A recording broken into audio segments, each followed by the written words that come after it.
pass rusher. Reese isn't. But if anybody won't make sense, it's the Jets. So we'll talk draft and NBA playoffs with Bino, Fox Sports Radio, coming up in 20 minutes. At 4 o'clock, we're going to get a call from Trailblazers television analyst Lamar Hurd. He's going to join us, and we'll get his take on the series on Game 3 coming up tomorrow night.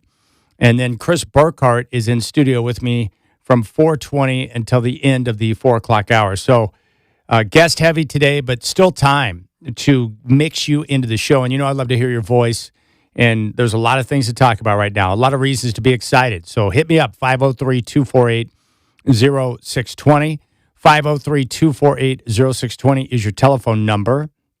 I want to hear your voice. I want your take on Game 3. I want to hear what you think about Victor Wembanyama and whether or not he's going to play. Do you think the Blazers now have a legitimate chance to win the series now that they've taken Game 2 and the series is tied up at 1 as they get ready for Game 3 tomorrow night? San Antonio, a short favorite of 1.5 points going into the game tomorrow.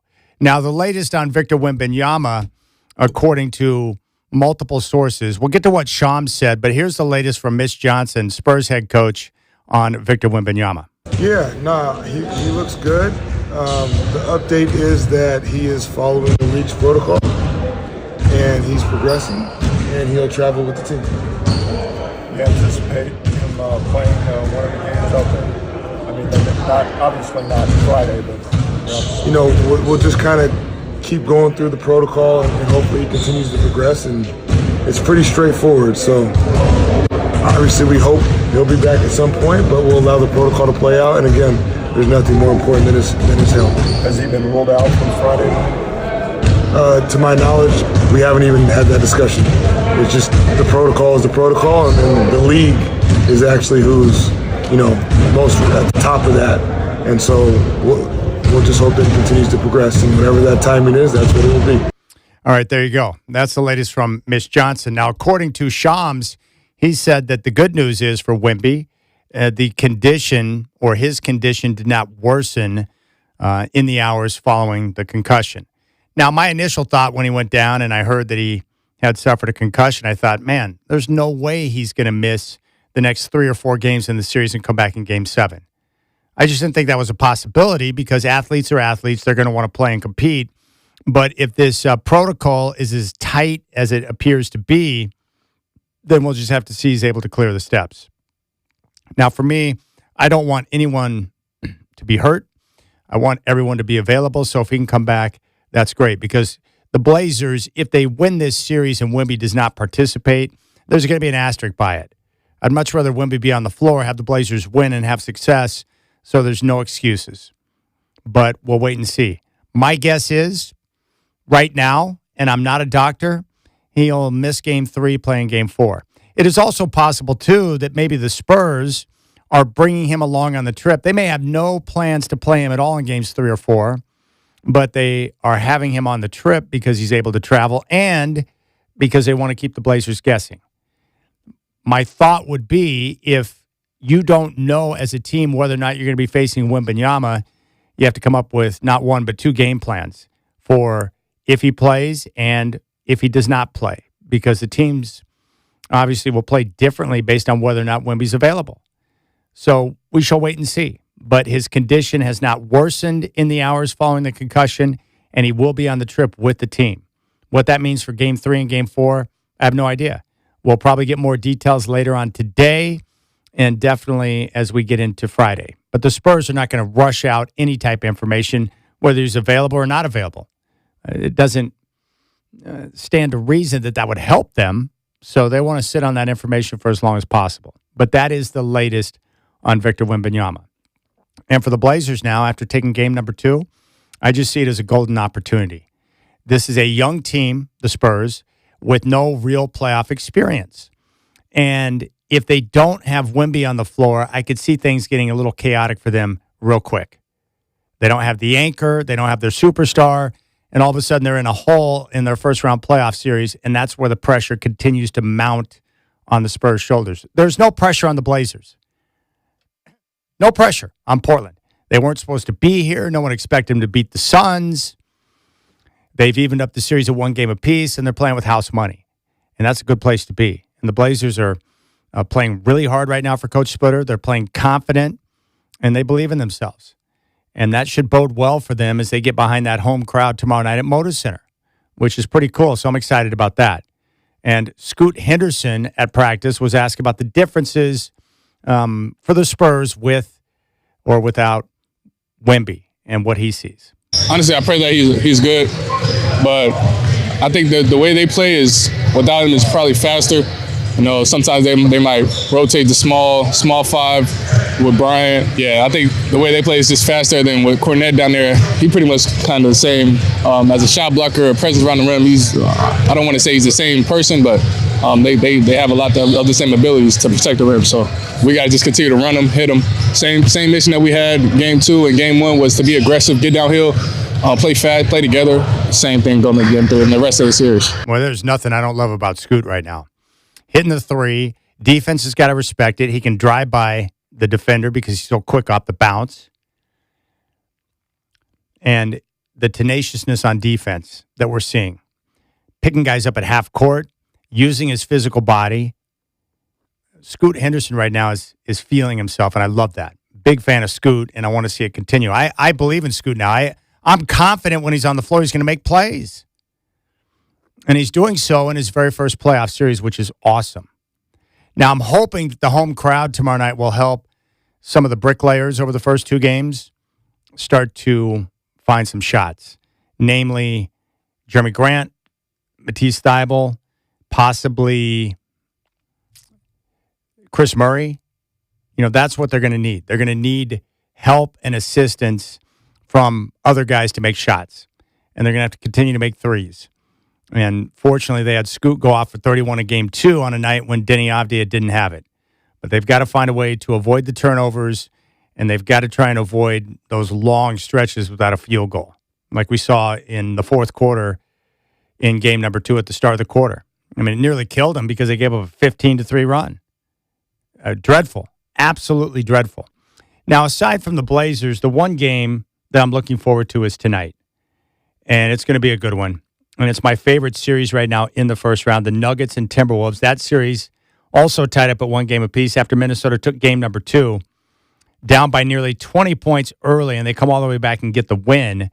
And then after it, Jaden McDaniels with one of the all-time post-game press conferences standing at his locker calling out the Nuggets for being bad defenders. It's unbelievable. The keys offensively for you guys to really get in a rhythm tonight? Go out to Jokic, Jamal, all the bad defenders, Tim Hardaway, Cam Johnson, Aaron Gordon, the whole team.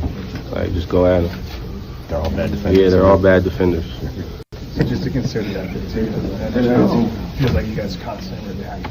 Yeah, just they don't got people that could defend the rim, and if he is there, we still more athletic than them, and just got to be able to finish when we do. Is there a discipline involved in just staying in that attack mode? Yeah, you gotta. Works? Yeah, just sometimes you gotta know when to attack and when the right moments, and just if it's your time to shoot it or pass it. But either way, if you just break the paint, you're gonna have a shot, or someone else is gonna be open. Awesome. Thanks, Jaden. Thank you. All right, thanks for your time. Appreciate it, Jaden. Thank you for calling out the entire Nuggets team. Love that so much. It required such big cojones to call guys out by name. Now, David Adelman didn't seem too impressed by Jaden McDaniels. Ask about those comments at practice. Thoughts on Jaden McDaniels' comments about your team's defense? I can't wait for his podcast. Well, does bulletin board material, does that work at this point? Christian said if you need extra motivation in the playoffs, but can it work to some degree? I don't know, not for me. I think narrative's really interesting too. Like, you hear so many things, and we've gotten really lazy in society. Like, what's our defensive rating in this series? Through 2 games. We're 109, right? 109. Yeah, really good. How is that? That's like 6th best in the playoffs. 6th best in the playoffs? Okay. Next. The clarity of his comments where he named your guys, by name. Yeah. I guess what do you think of that? And I know it doesn't create extra fire necessarily, but I'm sure it was talked about internally to a degree. Yeah, I mean, again though, he's a really good player. Everybody has a sounding board nowadays. It'll help with social media. I love spicy David Adelman. That series has got everything you want. This reminds me of when I was younger and basketball teams hated one another and wanted to basically choke each other out on the floor. Over the last 20 plus years, there's been a little too much hugging and, butt slapping. These guys all grew up playing AAU basketball together. I preferred the old days where teams really didn't like one another and wanted to kick each other's ass. And that's what you have here in this series. And those comments by McDaniels are only going to fuel that. So awesome. He called guys out by name. Go at Jamal, go at Jokic, Aaron Gordon, Cam Johnson. He named names. Who does that? Yeah, this goes back to what I've been saying for years. And you've heard me say it before. I get tired of college football coaches getting up at the podium and lying. Lou Holtz was great at it. Right before they play Navy, Notre Dame's like a 28-point favorite. He's like, man, I've watched the film, and it's going to be a battle out there this Saturday. And it's like, dude, you're favored by 4 touchdowns. What do you mean battle? And then they go out there and roll up like half a hundy on them and kick their butt. I just would prefer a coach to come up and be honest. Looked at the film in Navy, got to be honest, we're going to kick their ass. And I would have respected so much more. And that's what Jaden McDaniels did. Instead of saying, hey, that's a good team, we just got to keep our head down and stay focused. He's like, no, they can't defend, and they don't protect the rim, and all of them are bad. What keys offensively for us to really get in a rhythm today? Go out to Jokic, Jamal, all the bad defenders, Tim Hardaway, Cam Johnson, Aaron Gordon, the whole team. Like, just go at them. They're all bad defenders. Yeah, they're all bad defenders. That is an incredible quote. And I love the reporter, too, because he's like, wait a second, are they all bad defenders? Yes, they're all bad defenders. All right, Game 3 is coming up tomorrow. Tip-off at 7:30 from Moda Center, a packed crib. It's sold out. And the only local coverage is right here on Rip City Radio 620. We'll come back. Brian Noe, Fox Sports Radio, will join us. We'll talk draft. We'll get his take on the NBA playoffs, if he thinks Wemby's going to play in Games 3 or 4 here in Portland. And then Lamar Hurd joins us coming up at 4. You got the Rip City Drive with Chad doing.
All right, NFL Draft is coming up tonight.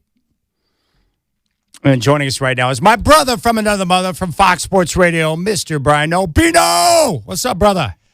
What is going on, Chad? Doing? Always good to be with you, especially on draft night, huh? Can we get David Bailey to be the number 2 overall pick? Can we do that? Can the Jets do what's right by me and line my pockets with cash? Because I need this to happen, Chad. Now, I informed the listeners before we went to break that you had that pick at plus 275, so you have a lot of financial investment in this. The good news is the Jets are known for making bad decisions or going off script, so I would say your odds are pretty good right now, regardless of what everyone else thinks. Man, I hope so. It's gotten to the point where, my gosh, I think last check, let me see real fast, on DK, Arvell Reese is up to minus 230. David Bailey is at plus 170.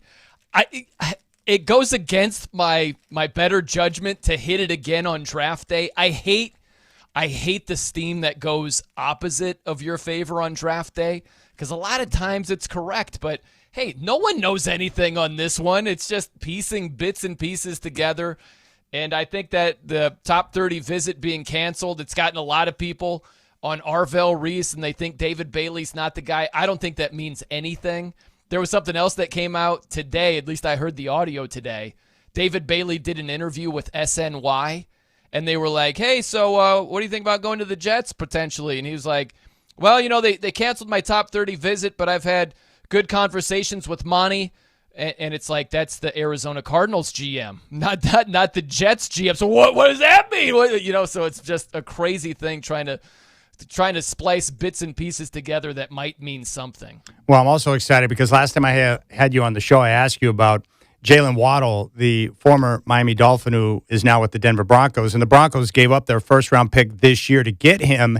And now as I hear more and more experts talk about this draft, how the talent, there's a big drop-off probably after number 15, I like the trade even more because you could get a good player late in the first round, but there's no guarantee. So it's going to be interesting to see with that potential drop-off after the top 15 if there's a lot of teams looking to trade back or if there's going to be a lot of deals done for teams trying to collect maybe more picks, get more darts to throw at the dartboard.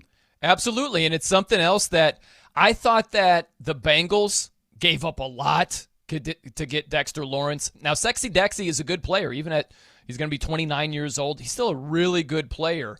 And I get it, you got to get him to try to make a run at this thing. Your defense sucked. Only 2 teams gave up more points, right? And you got to appease Joe Burrow. You don't want Joe Cool to be like, get me out of here. This sucks. Like, who day? I'm out. And so I get it, but man, the 10th overall pick, that's a lot of compensation. But some of the things I've been reading make a lot of sense where the people that really follow this stuff, not just this year, but the next couple of seasons, they say, man, the defensive line, like D tackles, the next couple of years, not just this year, the next 3 years, pretty lean, very lean. So when you think about it from that perspective, it's like, yeah, you had to pay a premium, but it starts to make a little bit more sense if you consider all those extra factors. So, yeah, going with Jalen Waddle, I get it. You know, it's you're paying for a veteran. You know, you're giving up draft compensation. You would much rather go young and cheap, but you're not guaranteed to find a guy as good as Jalen Waddle. So it does make a lot of sense what the Broncos did. What do you think the Chiefs are going to do? Do you think they're going to go maybe tight end and take Sadiq out of Oregon? Will they look at the trenches? Will they get a bells and whistles type player for Mahomes? What do you expect from Kansas City, who rarely has an opportunity to draft this high? I think it's Reuben Bain. I think it's going to be him. If the pass rusher falls to them, I just don't see how they can't address that. If they just say, yeah, you know, let's go in this direction. It's like, what is your pass rush? You got to have a better pass rush, man. That's one of their biggest flaws as far as their roster goes. So I think if Reuben Bain Jr. falls to them, that's where I would expect them to go. I think that Kenyon Sadiq is an absolute baller. That dude is built like a Greek god. It'd be a lot of fun to see him matched up with Patrick Mahomes. And, you know, Kelsey, he's on his last legs here. It's going to be his final season. So I can't quite say that's a luxury pick for the Chiefs, right? Like, they're going to have to address that position. Some would argue they need to address it right here, right now. But I think with Travis Kelsey there another season, I think what happens with Kelsey is people just compare Kelsey now to what he once was. and it's like, oh, they suck at tight end. It's like, no, don't do that. It's the Alex Rodriguez thing at the end of his career. Yeah, peak A-Rod versus A-Rod at third base at the tail end. Yeah, it's not that sexy, but if you compare A-Rod to every third baseman at the time, not that bad. If you compare Travis Kelce to every tight end in the National Football League, you could do a lot worse than what Travis Kelce is doing right now. So I think that the pass rush is a much bigger area of need going into this next season. So I would expect them to address the pass rush if the board falls in their favor and Ruben Bain Jr. is there. Yeah, okay, that makes sense. And I'm with you on Kelce. You know, teams, especially the Chiefs, you know, Kelce, if you reduce his play count over the course of this upcoming season, he could still be an incredibly valuable third down receiver. He knows where he needs to be. He's got that great connection with Mahomes. So I think you reduce the snap count a bit, and I think he'll still be really effective in those big moments, which is what he's been able to do throughout the course of his career. Yeah, it's, you know, if you just went by popular opinion, and it's like, oh, Travis Kelce, he's a shell of himself. He's washed. This guy. Yeah, totally washed. It's like, well, if you look at what he's done, actually, you would think his numbers are in the toilet based on the common perception. It's like, you realize this guy caught 76 passes for 851 yards and 5 touchdowns. There aren't many tight ends that are reaching those numbers. The elite ones are surpassing those numbers, but 851 in terms of receiving yardage, you can do way worse than that. So the production is not in the toilet, although the common perception would lead you to believe that it is. We're talking to Bino, Brian O, Fox Sports Radio here on the Rip City Drive, getting ready for the NFL draft. The one thing I do love, I love how the NFL now is going to different cities, NFL towns, to hold the draft. It's in Pittsburgh. I wasn't sure what I thought about the league when they made the decision to do that, but, dude, it's pretty cool to see the fans show up and all the people who are pouring out, getting ready for the draft. I like the setup.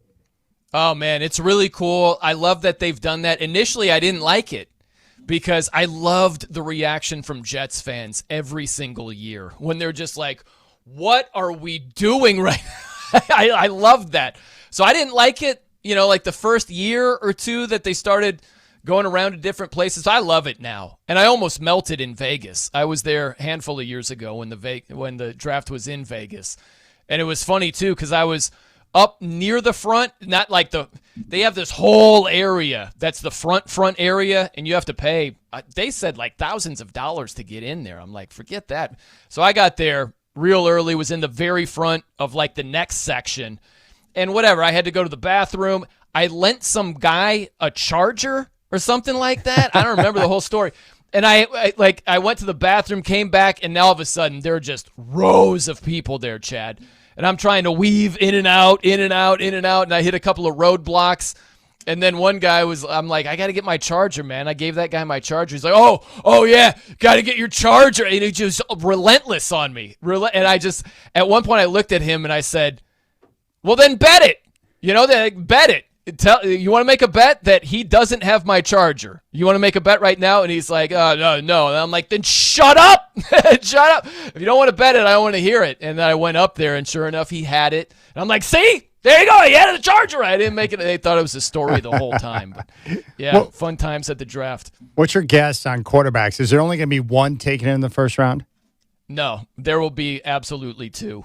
Someone's going to get desperate enough. And I think Ty Simpson is going to suck in the NFL. I just don't think he's that good.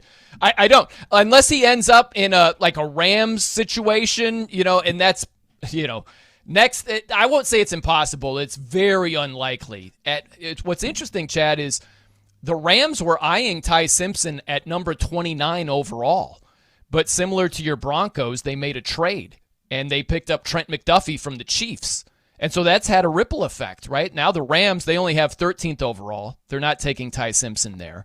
They have a very late second-round pick, so they're kind of out of range to get Ty Simpson. They're most likely not going to get him. If he ended up on the Rams, okay, you got Puka. Maybe they get another wide receiver. You got a lot of talent around you. Ty Simpson on like the Cardinals or the Jets, oh my gosh, disastrous. I think he's a poor man's Jared Goff, meaning under pressure, the guy just wilts. And he had a very good start to the season. First half was strong, and then the second half, when the pass rush started to get home, he was a fish out of water, man. I just don't have high hopes for him. Only 15 starts in college.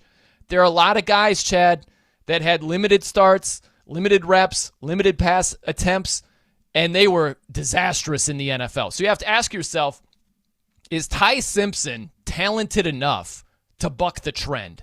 I say absolutely not. I've been wrong before, but it doesn't matter what I think about a draft prospect. You know as well as I do, Chad, this is supply and demand. And the demand is there. There are a lot of teams that don't have a legit quarterback, and they're just going to reach. So I fully expect somebody to reach on Ty Simpson in the first round. Yeah, I'm with you. I don't think Ty Simpson is going to be an elite NFL quarterback. And I got to be honest with you, like, I'm not even convinced Fernando Mendoza is deserving of a number one pick. And that's not shaded him. I just don't know if he's going to be a legit franchise quarterback.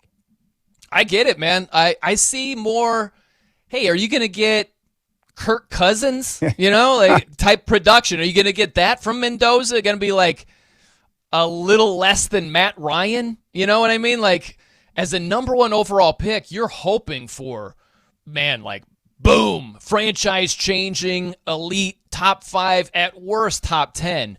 And, I don't know that he's going to be that either. So I think that he can be solid for a lot of years. I don't think he's going to be special. So that's a tough spot to be in. But, hey, the Raiders are on the clock this year. And what are you going to do? You're going to go like David Bailey, Arvell Reese, number one overall. What are you going to do outside of Fernando Mendoza? I think it makes sense to take the plunge and just hope for the best. Now, I am one of those guys, Brian, where I don't claim to be a draft expert, but because I watch a lot of college football and certain teams I watch a lot of, there's certain players I pay attention to that I think, okay, that player could be good. Like last year, I watch a lot of Arizona State football because I go to their games and I'm a big fan. I knew Cam Scatterbo, based on his college production, I knew that he was going to be a player in the NFL. And before the injury, he was ultra productive for the Giants. Well, the other player that was on that same team with him over the last couple of years is the wide receiver Jordan Tyson. And what I like about him, and he's projected to go top 10, he might go to the Saints or somewhere else, but what I like about him is that he was on a team with no other real receiving threat, and teams were focusing their coverage and their defense on him, and yet he continued to make plays. My only question would be at his size, 6'2", and just over 200, health, if he can stay healthy for a full NFL season. But gosh, good hands, great quickness, good route runner, ultra productive. Like, I'm excited to watch him because I watched enough of him to know that he's got the skills that it takes to be a primary target. Yeah, he absolutely has the skills. He's got the tools to work with. And he had the production too, Chad. He's not one of these workout warrior guys where you're like, yeah, he caught 3 passes in college, but man, look at his 40 time and look at his broad jump. This guy could be a baller. It's like he had production also. It's just the injuries, man. It's the injury history. He tore 3 knee ligaments when he was at Colorado. ACL, MCL, PCL. Anything that ended in CL, like he tore 3 out of those 4 knee ligaments. Not good. Broken collarbone, hamstring issues. It's like, holy cow, what's going on? So he's been injury plagued. There's no doubt about that. Doesn't mean he will remain injury plagued in the NFL. But, he doesn't have as much tread on the tire when you're talking about those type of injuries. So, yeah, it's a balancing act. I love the talent. When he's healthy, when he's right, he is an absolute baller. He is a playmaker. He's a special talent. It's just the injury stuff, man. It might scare some teams off. I think he sneaks into the top 5, Chad. Oh. I've got him going 5th overall to the G-Men. I think he goes to the Giants. I think he's the first receiver off the board because as much as I like Carnell Tate, I can see a team saying, you know what? Let's not get steady. Let's not look at the floor. Let's look at the ceiling. Jordan Tyson's ceiling is just mouth-watering, so I expect teams to get giddy over that. I wanted to ask you about Sadiq. He's one of those unique hybrid tight ends where he's got good size. I think he's over 240, pretty tall, like 6'3", 6'4", but he's also got the speed to get downfield in the passing game. Like, how do you think he'll translate to the NFL? I like him a lot. I like that guy. He's an absolute playmaker. Yeah. And he's just such a smooth player. He doesn't move like tight ends move. You know what I mean? Like, you look at tight ends across the NFL, and he's so fluid. He's just like a big wide receiver, And there are a lot of tight ends in the NFL that do not look like that. They don't have the twitch. They don't have the strength. They just don't have the size and the whole package of Kenyon Sadiq. So he's an interesting prospect, but it does make you wonder where he ends up, who's throwing him the football. Has a lot to do with it. You look at Kyle Pitts, and it's like, man, if that guy ended up somewhere else, I'm not saying that Kirk Cousins is awful. I'm not saying that Michael Penix Jr. is awful, but if he ends up with a top 5, top 10 quarterback, what's he doing these last handful of years? You know, he had all the measurables, top 5 guy, tight end out of Florida. This guy is a monster, and he hasn't put up monstrous numbers at all, right? So I think a lot of with Kenyon Sadiq, it's where he ends up and who's throwing him the ball. You know, another guy, Brian, that we saw a lot of in the college ranks, linebacker out of Texas Tech, Jacob Rodriguez. Like, he's just one of those guys that every time you watch a Tech game, like, he was making plays and he was right in the middle of all the action. I don't know how he translates to the NFL, but he's another one of those guys who I know is a playmaker. Do you think he gets taken in the first round? I think he'll slide out of the first round, but I like everything that you said about him. And it's funny, Chad, because one of my buddies from home, he's texted me and he's like, man, some of these players, he sent me his oh hell no list, right?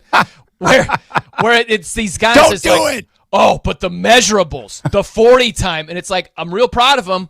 Can he play football? Yes. Right? Like a valid question too, by the way. Yeah. Like kind of meaningful, right? Like, yeah. Can he play football? So there are a couple of players that they've got the measurables, but can they play? And the answer is probably not in the NFL. And there are guys like Jacob Rodriguez who've been solid, really good, really productive, could make it in the NFL. Might not have the measurables of some other guys, but he can play football, right? So he might slide a little bit, but I think he's got a really intriguing prospect. I think he can absolutely have success at the next level. Oh, by the way, this just popped up on my feed. It's a tweet from Diana Rossini back in August of 2021. Quote, keep looking at my almost 4-day-old son, Michael, while trying to figure out who are the best Michaels to have ever played or coached in the NFL. Oh, my gosh. Oh, my Lord. Are we serious right now? I think she typed that or on her phone or on her computer with heart eyes. You know what I mean? Like, Mikey Vrabel, I'm just going to compose this tweet real fast. And, wow. Oh, my gosh. This is unbelievable. How about the New York Post sitting on those photos of the interactions at that New York bar from like 6 years ago between the two? Yeah. Waiting for more stuff to come out before they released it. Wild. It is. It's like Braveheart, right? So, hold. That's what they were doing. They're just waiting. Like, let the initial storm blow. Oh, okay, she resigned. Okay, all right. He's going to rehab. Oh, okay. He's seeking counseling now. Like, oh, man, that's beautiful right there. Crazy. Now, here's a question about Vrabel's schedule because he announced he's going to miss, I think, day 3 of the draft to enter into counseling, right? Yeah. So that's a weird lineup because if counseling was really critical, you think he would jump in there right now. What I'm wondering is, right. Do you think maybe he got wind of other stuff that's going to drop and so he's going to disappear at a particular time over the weekend so that he can avoid some of that news? That's what I'm curious about. I think, yeah, it's he probably was alerted. There's more coming out, and he's trying to get ahead of it. So it doesn't seem as bad, maybe. Yeah. That he's being proactive. I don't know if that's even the right way to describe proactive. Proactive in terms of the media storm that's about to follow, right? Yeah. So you're trying to get out ahead of this so it looks like you took this step on your own instead of everything comes out. There are these new tweets, these new pictures, and then he's like, I'm going to seek counseling. I think it lands a little bit better if there is such a thing for him to be ahead of like the second wave of the storm. But yeah, it's funny how you put it. This is like day 3 counseling. You know, this isn't day 1. Day 1's tonight, man. This isn't day 1 counseling. It doesn't rise to that level yet. All right. Let's honor the clock. I want to bring you back because I want to talk a little Jaden McDaniels with you. That was, and you know what I'm talking about. That was amazing, Brian. I can't wait to play the audio. I want to talk about it with you because I'm all for guys calling out other guys by name. How about you? Absolutely. That sounds great. And like the only good defender is out tonight with Aaron Gordon. Unbelievable. And let's just have a good reminder. Anytime there's a man and a woman that go with the hard denials right out of the gate, Yeah. That's when you know that they're lying out of their devil ass. Yep. You're right about that. All right, more with Bino, Fox Sports Radio here in a couple of moments.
All right, Brian No Fox Sports Radio is hanging out with me. And we got this audio, which is some of the best I've ever heard in an NBA postgame during the course of the playoffs. But the Nuggets and Timberwolves are tied up at 1 game apiece. Minnesota came back from nearly 20 down early in the first half to beat the Nuggets in Game 2 and even up the series. Game 3 is coming up tonight. And after the game, Jaden McDaniels was asked about their success, and here's what he had to say. Keys offensively for us to really get in a rhythm today. Go out, Jokic, Jamal, all the bad defenders, Tim Hardaway, Cam Johnson, Aaron Gordon, the whole team. Like, just go at them. They're all bad defenders. Yeah, they're all bad defenders. I mean, Brian, no, I got to give him credit, man. That is some of the best audio I've ever heard. He called out guys by name. I know. And I love the media guy. Like, they're all bad defenders. And he just repeated it. Yeah, they're all bad defenders. Aaron Gordon is not a bad defender. That's insanity right there. Aaron Gordon is a fantastic defender. But to say he's bad is ludicrous. But hey, there's some trash talk. Trash talk doesn't have to be accurate, Chad. So he's just going at the Nuggets. And we'll see if he backs it up. He's right about most of the guys on the list, right? But he's wrong about Aaron Gordon. That guy is absolutely a plus defender. And he's out tonight, which is a big deal for Denver. Yeah, he is a critical player. He's a big-time player. And what I love about his game, he's developed into a huge shot maker from 3. Like, he's critical to their attack. I just really respect guys. When you and I were younger, Brian, there was less butt slapping and hugging going on because guys didn't grow up playing an AAU ball, so they wanted to kill each other on the court. So anytime we get some pure hatred like this, I'm all for it, man, because there's no way I'm not tuning into that game now.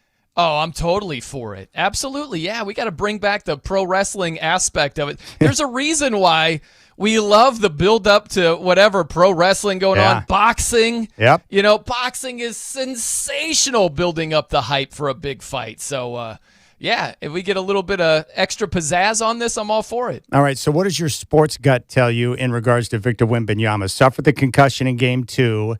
He's flying with the team to Portland. He's got to clear the protocol. Shams reported that his condition or symptoms have not worsened since he suffered the concussion.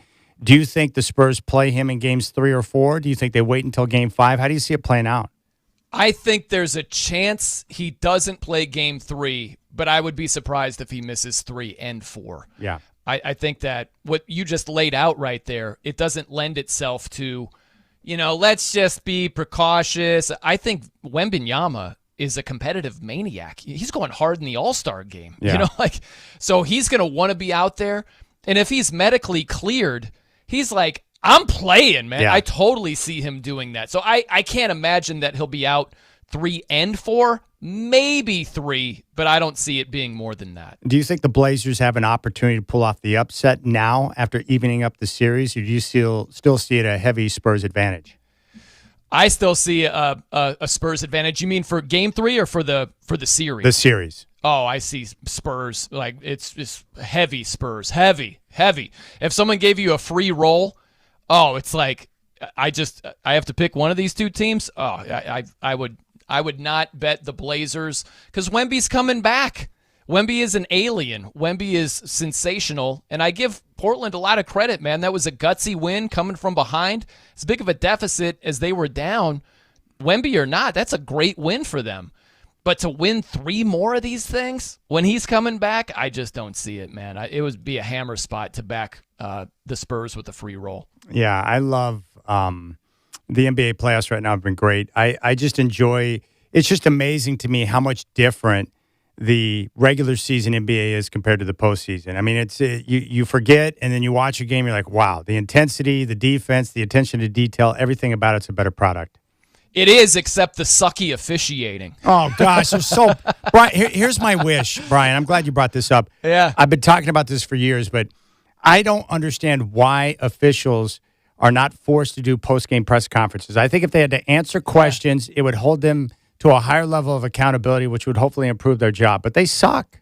Man, dude, it's like like the ramifications betting-wise, I'm not trying to make everything betting, Chad, but it didn't swing the game between the Suns and Thunder last night, but it swung my over 22.5 Devin Booker points bet. Like I had to get one more point. I got hooked last night.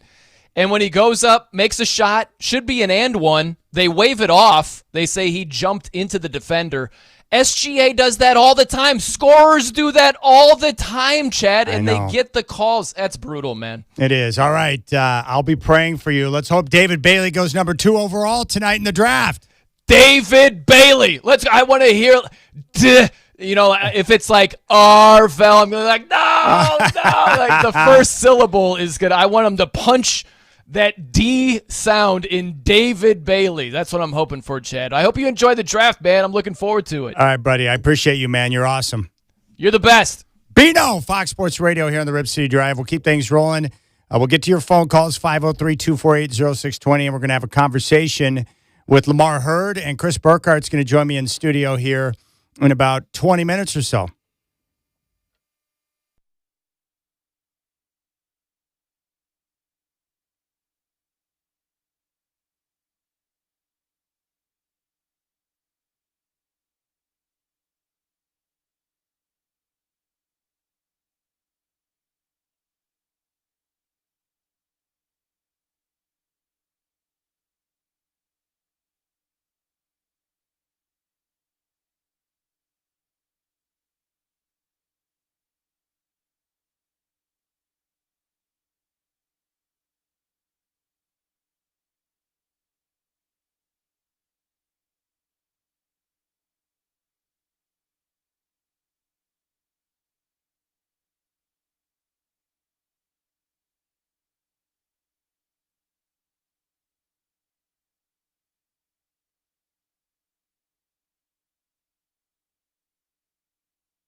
All right, it's now 4 o'clock. Chad here. The Trailblazers are back in action tomorrow. Game 3 of their first-round series with the San Antonio Spurs. Tip-off from Moda Center at 7:30. Our coverage will start at 3 with the Rip City Drive live from Moda Center. Scoot Henderson, coming off his 31-point performance in game number 2, was asked about his improved defense. But they have a lot of the same abilities to protect the rim. So we got to just continue to run them, hit them. Same mission that we had game 2 and game 1 was to be aggressive, get downhill, play fast, play together. Same thing going to get through in the rest of the series. All right, coming up later in the show, Travis Demers is going to join me to talk game 3. Lamar Hurd is going to join us here in a couple of moments. NFL Draft is going to launch tonight. Fernando Mendoza is still the heavy favorite to go number 1 in the draft to the Raiders. And we got 3 games that are in the NBA tonight. Knicks, Hawks, game 3 at 4. Cavs, Raptors, game 3 at 5. Nuggets, Timberwolves, game 3 at 6:30.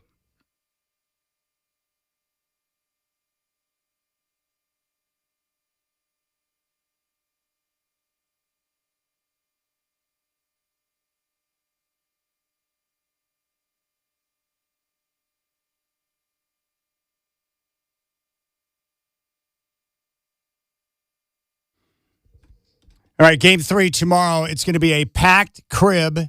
Moda Center is sold out, and the party's going to start early around the Rose Quarter area with live DJs. They're going to have activities out there. I think Dr. Jackson's going to open up at 4. It's going to be a huge party. It's going to be awesome. I can't wait for tomorrow night. And joining us right now to talk about your Trailblazers is their television analyst, Lamar Hurd, who's back on the Rip City Drive. Lamar, what's up, brother? Chad, what's happening, man? How you doing? I'm doing great. I'm so excited for tomorrow because, as you know, Moda Center, when it's packed and you've got playoff atmosphere, there's nothing like it. But I was just blown away by that comeback in game number 2. And let's start with Scoot Henderson, who it reminded me a lot of CJ and the coming out party he had in that series against Memphis back in 2015 with the way Scoot was able to handle the load throughout the course of that game on a night when Denny didn't have his best stuff. What did you think about Scoot's performance? That's a good comparison with what CJ went through when he burst into the scene. I thought Scoot was amazing. I don't think there's anything I can say about him in some regard that somebody hasn't already said. I know you've been on top of it, and now the whole NBA world is, and that's just that'd be my biggest feeling that I came away with is I'm just happy for Scoot that he just gets to be involved in a lot of good NBA press after his first couple years. You know, it was not what he expected. It wasn't what his family expected. And a lot of people don't bounce back from that. And for him to do that, I thought was really special. And I mentioned before, I thought Scoot just really came into some extreme circumstances, even his rookie season, replacing the franchise icon in Damian Lillard and having that over his shoulders and having to figure that out and play through it. And then, Chad, even this season, I thought that same type of pressure was reversed. Now Scoot's playing and Dame's over there on the bench, and you know he's coming back next season. So I would imagine to a high degree Scoot felt the need to be able to perform this season. And once he got back out on the floor, you know, he's worked his way to that moment, and it's just really cool to see. And I hope for his sake, and of course the Blazers, but for Scoot specifically, I just hope that he can continue to play well so that it's something that no matter how this series ends up in the win-loss column, he can feel good about his own self moving forward and come back an even better player next season. No question, man. His attitude and work ethic are terrific. And when you've got those type of natural abilities and you combine that with his approach, you know good things are going to happen. I got to give you credit, too. I brought you on right around the All-Star break, and I asked you, I said, what's the biggest issue that Portland needs to focus on to have success the rest of the way? And you identified turnovers. And I tell you what, you were spot on, and still to this day, you look at the turnover numbers and how well they do in terms of limiting those, especially the live ball variety. I mean, you could pretty much look at that number and know whether or not the Blazers are having success. Yeah, you really can. And, you know, it was rocket science. I know you would have said the same thing and others would have said the same thing. The reason I said it is because I look at the other elements of the game and how they were playing in those spaces and just felt like if you could stop giving the ball to the other team in a manner that exacerbates the other team's fast break, and this team would be okay. And, yeah, it has played out. So I still feel that way. That's going to be one or two in terms of decisive factors in each of the rest of the games in this series. How well can they take care of the basketball? Because even if they're having a cold night shooting from the field, if they're not jump-starting that other fast break and they can get back and set their defense, I felt good about the Blazers' defense when they've had the majority of their personnel like we see them have now. No question about it. I want to ask you about Wemby before he went out with the concussion in game number 2, and that, the play of Wemby in game number 2 gets, clouded because of the concussion, and I get it. But what did you think about the Blazers' adjustments on Wemby in game number 2 before he left the game with injury? I'll take it to game 1 as well, Chad. I think what Coach Splitter has decided to do against Wemby is about as good of a concept as you can come up with. Now, I know that there was some criticism towards in that game where Luke Cornett was catching a lot of lobs, getting behind on the pick and roll, and Wemby as well. And there was this feeling like, wait, that can't be the game plan. And that wasn't necessarily the game plan. It's just that Wemby changes the flow and course of a game and the scheme in a way that nobody else does. Even though you talk about a certain way to guard something, you realize really quickly the margin for error with Wemby is just different than anybody else in the NBA.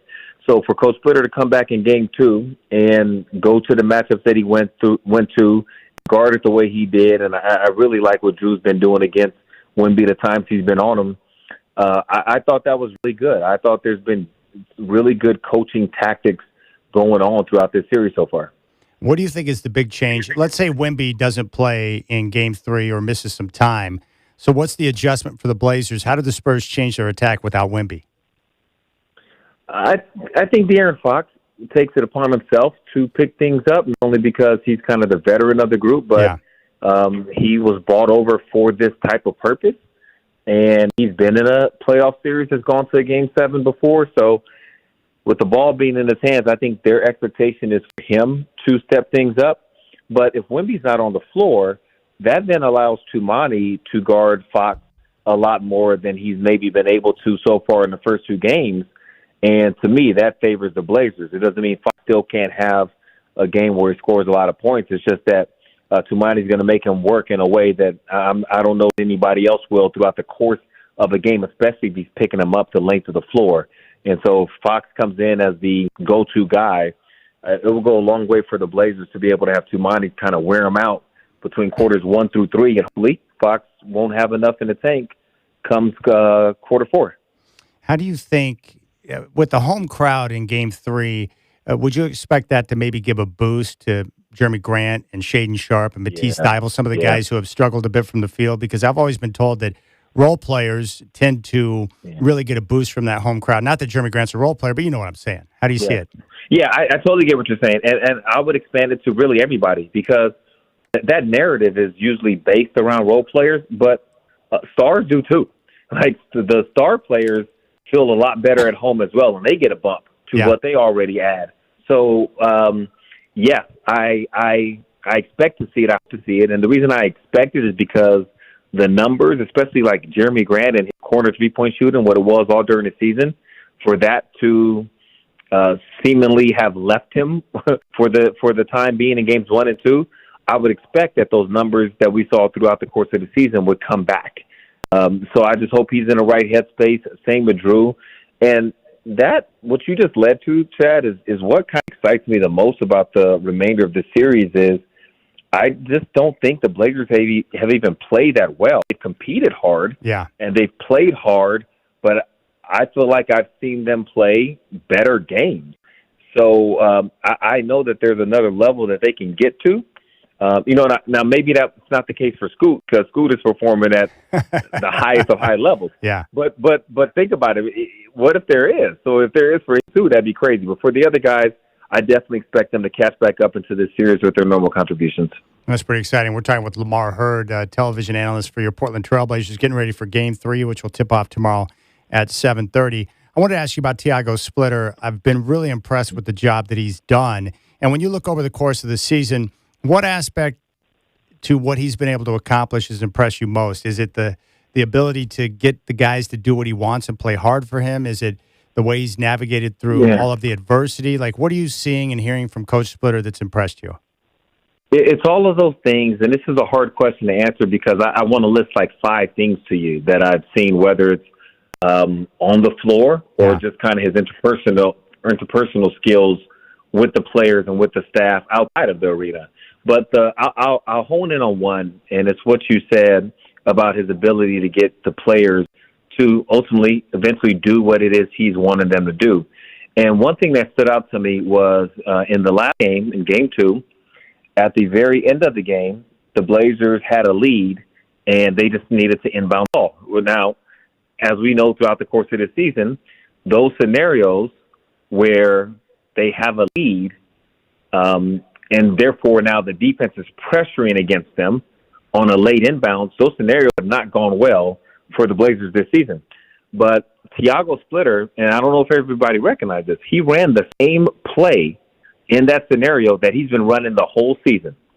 And they got the ball inbounded to Drew. And the reason that stood out to me is because there were several times when the Blazers did have their late game blunders and inbounding the ball that Kevin and I would be doing the game. And I would say the play wasn't bad. They just ran wrong. You know, they just didn't execute. They didn't utilize the spacing in the play the way it's supposed to happen. But it's not a bad play. It's not a bad concept. It's something, Chad, that I remember when I played, I liked what they do. They give the guard a chance to post up for an inbound. That usually worked well for me because I was normally taller and or could jump as well as whoever was defending me. So I felt good about that. And so when I saw Tiago go to this, I remember the first time he did it was the game at Utah earlier on in the season. And he inbounded it to Drew, and the play worked. And then it seemed like from there, they just had problems with it all the time. So I appreciate that Tiago found a conviction sorts, you know, in a year where he's probably getting a lot of voices in his ear, a lot of people that, you know, are trying to give him advice and trying to help him, for him to be able to say, wait, even though we really struggled with this during the season, we're doing the right thing. And to see him pull out that same play in their biggest possession of the season so far, that to me spoke about him and his belief systems, while also seeing times where he has done some things a little bit differently. That's great. I've got one more question for you, and I appreciate that answer because I'm not in the locker room, and I've never been a part of a team at a high level like you have, so I appreciate you being able to say that. Now, we don't know the status of Wemby, Lamar, and he's going to make the trip out, you know, with the Spurs to Portland. That was announced. We know he's progressing through the protocol, and according to Shams, he has not had any worsening of the effects after the concussion. But what I'm wondering is it harder for the Blazers not knowing the status of Wemby when it comes to preparing for Game 3 or Game 4 when you basically have two different scenarios? Is it tougher on a team when you don't know what to expect? Can you maybe elaborate on that? Yeah, I believe that it is tougher when you don't know what to expect, and then therefore you have to just make your best guess and best judgment. And I think the safest way to go about that is to just prepare as though he is playing. Because if you do it the other way, then the adjustment you'll have to make once you find out that what you thought was wrong regarding his playing status, that adjustment is a lot bigger than if you just plan for him from the get-go, you find out he's not playing, and then you adjust accordingly from there. So I would expect Coach Splitter and the team to be planning on having Wemby out there on the floor and also have a really quick secondary plan of here's what we're doing if he's not on the floor. But it's really one of those things that can mess with your mind because, like we were talking about earlier, Wemby changes the game in a way that other people don't. So, you know, the guys go through this every game, every night. There might be somebody on the scouting report that they didn't think was going to play. But very, very few times is that person that's in limbo somebody like Wemby. That's just not the thing. So mentally, I think it's going to be a challenge regardless, even though I do think the Blazers will prepare for Wemby's presence. All right, Lamar Hurd is with us. Oh, give me a guy. We all know that Avdia and Scoot and some of the key players, but give me a player that you think could have a major impact on Friday and Sunday that maybe we're not thinking about. Yeah, Matisse Thybulle. I think if Matisse plays and he gets out there and he's running around and he's causing havoc in the environment that you and I know will be present for Game 3, I think the noise meter in that arena reaches its highest levels. I just think I think he got the ability to make that game chaotic, possibly, especially if the Spurs are without Wemby and they're trying to figure things out. Matisse Thybulle is the last defender a team would want on the floor running around in that scenario. I like that, man. It's been a joy to watch Thybulle down the stretch. Hey, Lamar. Yeah, and he can make shots. Oh, he can make shots. He can. He's a big-time player. Yeah. I really appreciate your time. You know I love talking ball with you, but I'm so excited for tomorrow, and you made the show better today, so thank you. my pleasure, although I know the show was going to be just fine as long as you were running it. All right, buddy. We'll catch up soon. Thanks, Lamar. Okay, man. Later. There you go. Lamar Hurd, Trailblazers television analyst here, talking ball. That did not suck. Let's just put it that way. I love everything about Lamar. It'd be great. I'm all about Matisse Thybulle. Why is my man Brendan playing duplicate songs today? Come on, Brendan. Step your game up. You're getting dominated by Luke Cornett right now, and that's not good. That is a problem, okay? 503-248-0620 is your telephone number. He swore to me today's show was going to go flawless. Twice, he's played the same song twice in the show. He's going to get benched. 503-248-0620 is your telephone number. Indefensible. We have an entire iHeart library. Close your eyes, spin around in a circle, pick one. I agree. Chad, I promise you, boss. Everything. I'm going to be on top of everything today. So now that's 99.8%, Brendan, if you're scoring at home. 503-248-0620 is your telephone number. Chris Burkhardt is hanging out in studio. We're going to talk some ball next. And it's time for you to jump on board. We'd love to hear your voice. 503-248-0620. What do you think about the game tomorrow night? What do you think about the status of Wemby? When do you think he comes back in the series? What is the key for Portland to get games 3 and 4 at home? Because you and I both know for Portland to win this series, they've got to take the next 2. That would be the best pathway. You got the Rip City Drive.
All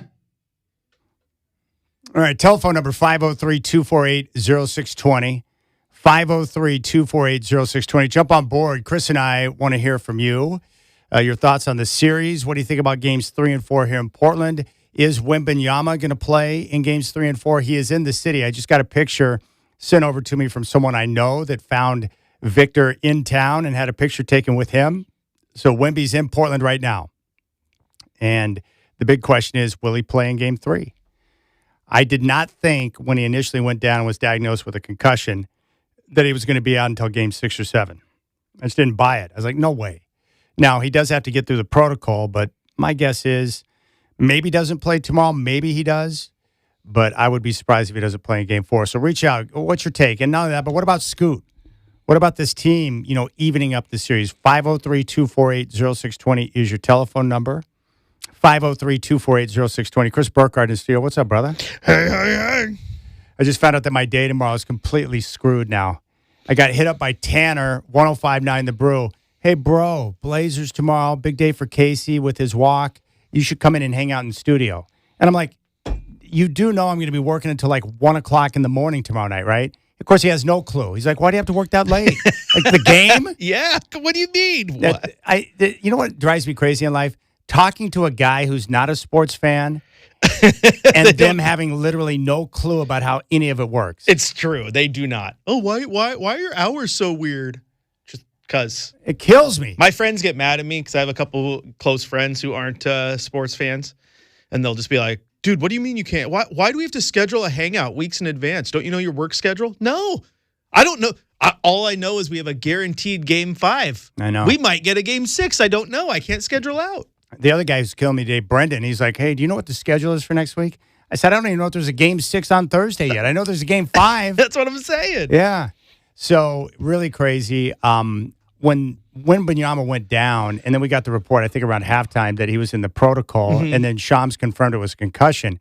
Well, a lot of Blazer fans and people started speculating right away. Well, the normal recovery time in the protocol is 7 to 10 days. And that is true, which would put him out until like game 6 or 7. But in my mind, I was like, there's no way in HE double hockey sticks he's going to miss 3 or 4 games in the series.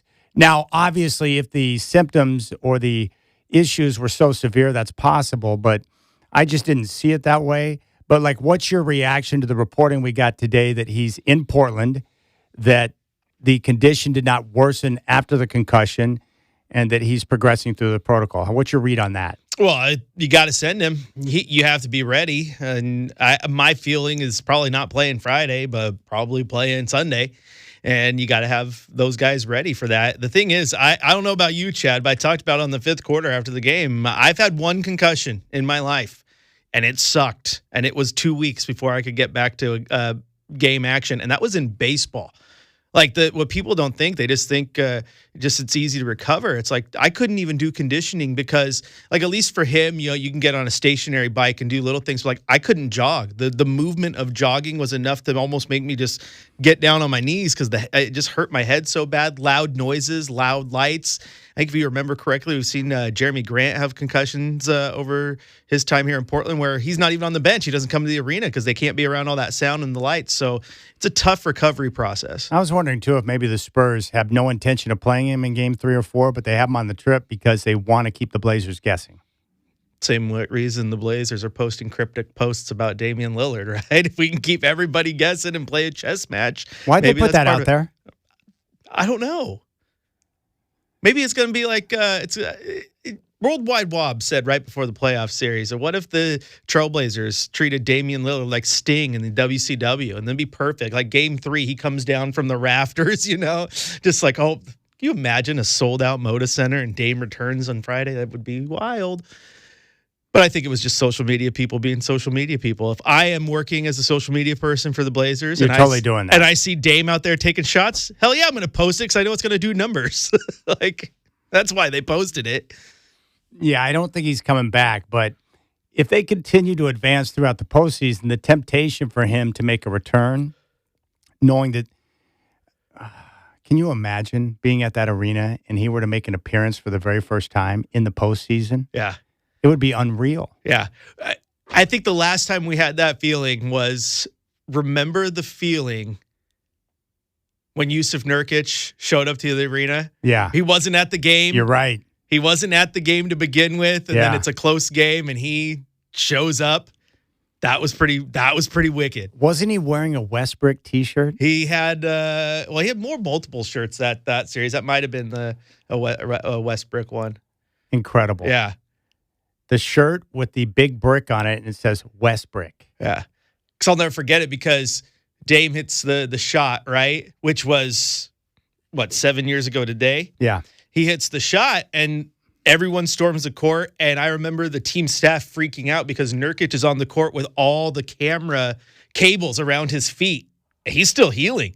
And they're like, oh my gosh, if one of these cables trips him or anything, we're toasted. So they were like trying to usher him away very, very gently to make sure he didn't get hurt. But remember that feeling, though, when you realized Nurk was in the building? It was like, oh my God. Like it was, now if that was Dame, like, oh my gosh, Dame's in uniform? Oh, that would be a moment of never forget where you were when that happened. That would be truly remarkable. It'd be great to see. All right, 503-248-0620. Let's go out to the phones. Want to hear your voice. Let's start with Paul in West Lynn. Paul, I appreciate the call. What's your take on this series and where we stand right now getting ready for Game 3? Our standards in Rip City have become so low if Nurk showing up at the arena brings so much excitement to the crowd. But nothing will compare to Brandon Roy coming out on like 80-year-old man's knees against the Mavericks in like 2010 and single-handedly bringing them back from a 20-point deficit in the fourth quarter. That's bumps. Can you believe it that this guy's playing type energy that Lillard coming back would surpass that by a magnitude of 10. That would be incredible drama, very WWE, as your friend just said. That'd be phenomenal, but it's not going to happen. But it's possible, right? I mean, he won the 3-point shootout, so yeah. And when I talked to him about 4 weeks ago, he said it was like 95% back. Well, yeah, it would be amazing drama. I hate to pivot on you, but can we talk about Mike Vrabel real quick? Of course, I'm all about that. Which angle? Oh, I'm all about it. Anything that's like very tabloid-esque. This poses a very interesting question for Rob Kraft because, if I'm not mistaken, wasn't he involved in a little shenanigans himself at a masseuse parlor and didn't, when Jeffrey Epstein tried to get his lawyer to help him out of his situation? So I'm very curious what management and ownership will do with Mike Vrabel here because I don't know if Robert Kraft is in a position to be talking morals when his scruples aren't so strong himself. Are you talking about the happy ending massage parlor? Yeah, I don't know if I could say that on the air, but you're the host and you can. So, yes, I think he got a happy ending massage. And I do know that Jeffrey Epstein's lawyer tried to help him out, and that's not necessarily the best association to have in 2026. So I find it fascinating how this is going to play out. The Super Bowl coach, will he be let go because of infidelity? This is the must-watch stuff. No, I don't think he's going to be let go, and the reason why is because whether or not he has an affair, it does not impact his ability to win football games, and that's really what it comes down to. No, you're right. Winning always matters.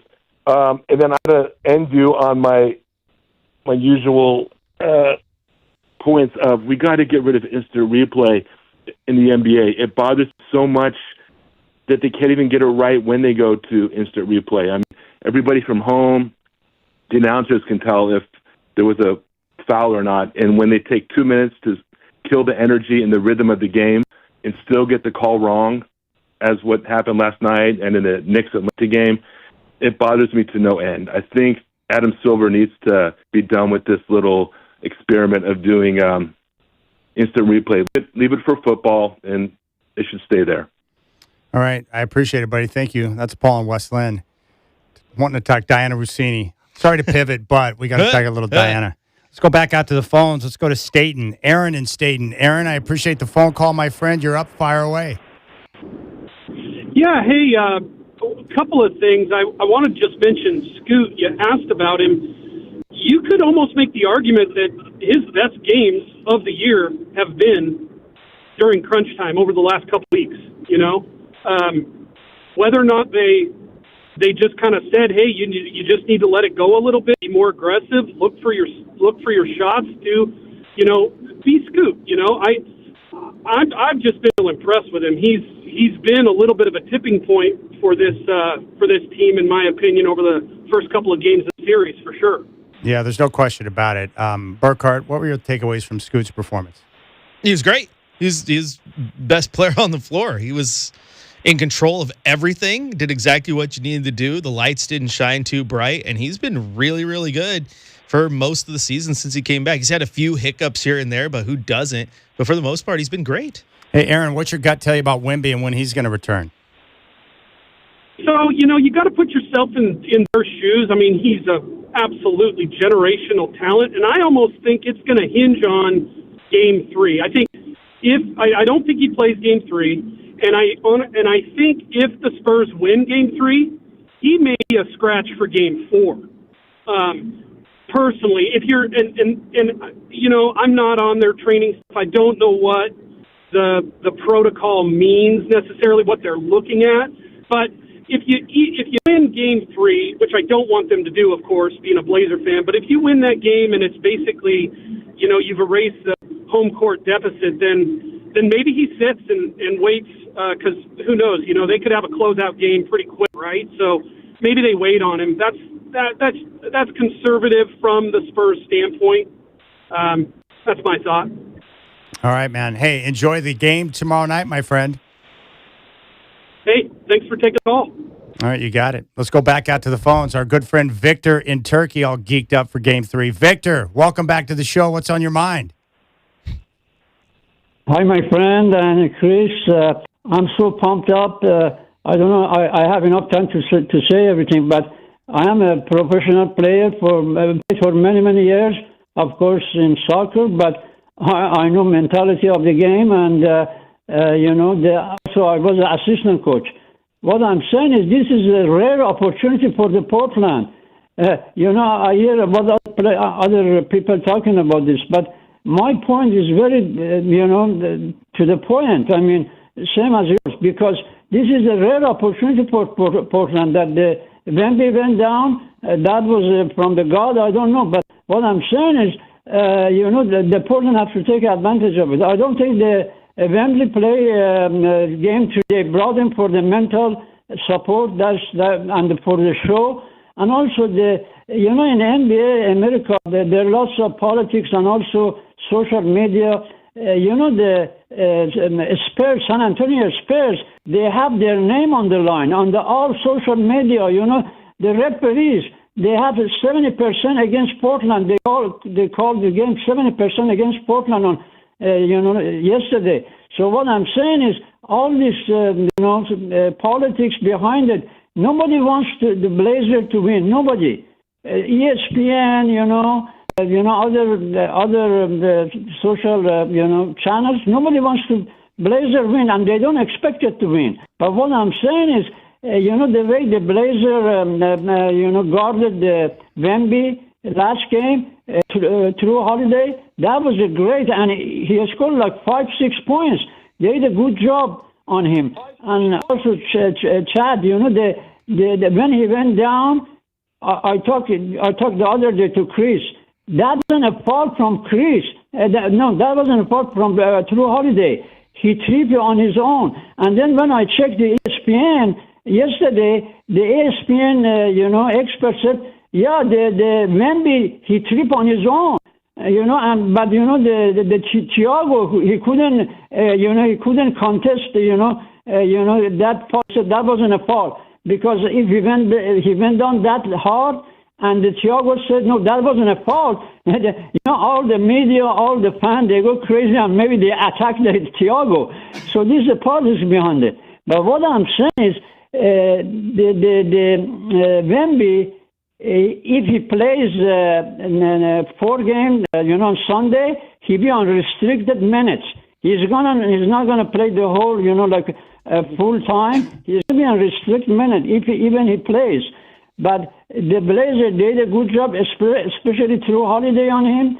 And the Blazer, as a coach, as an assistant coach, I'm telling you, the Blazer, they have to play very physical with this team, because This team, the whole nation, they want they expect to win. The coaches and the referees, they are not gonna be helping the Blazer. The Blazers, they have to be very physical, and they don't have to give him any chance to come back. And my point, Chad, is they have to beat him. They have to be ahead like 10, 15 points. If they are in a close game, like five points, they have a good shooter. They are excellent shooter. The Spurs. That's very dangerous for the Blazers. They have to push the game to the 10, 15 points ahead. And then this game is very crucial. If they win the number 3 tomorrow by 10, 15 points, then they can win number 4. But if they win, if they come like 5 points or 3 points, that is very dangerous for Portland. And if they lose, if the Portland lose number 3, I don't think they can make it.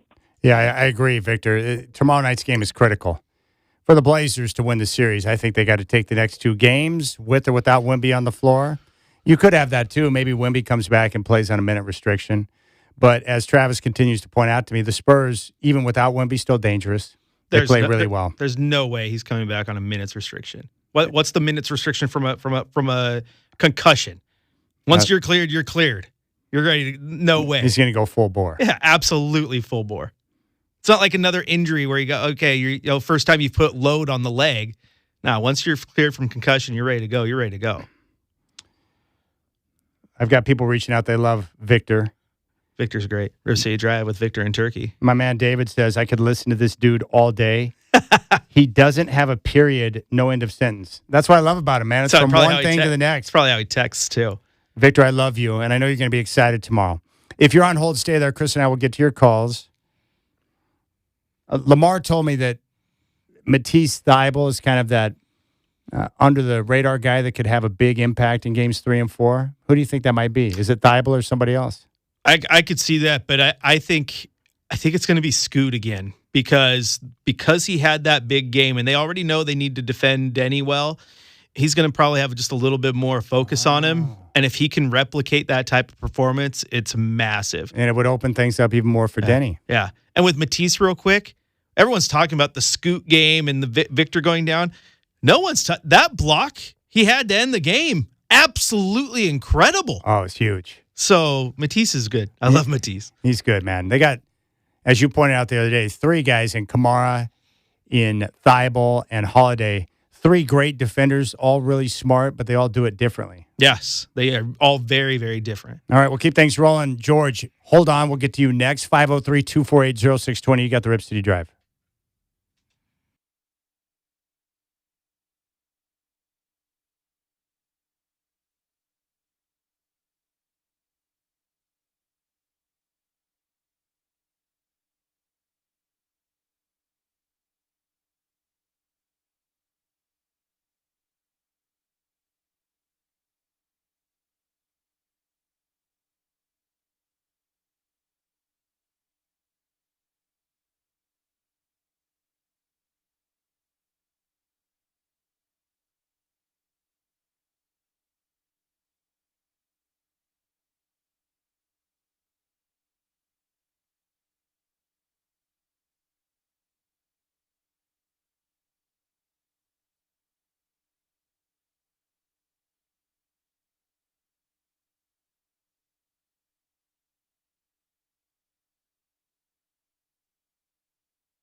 Yeah, Chris and I were just having a conversation about the Trailblazers owner Tom Dundon.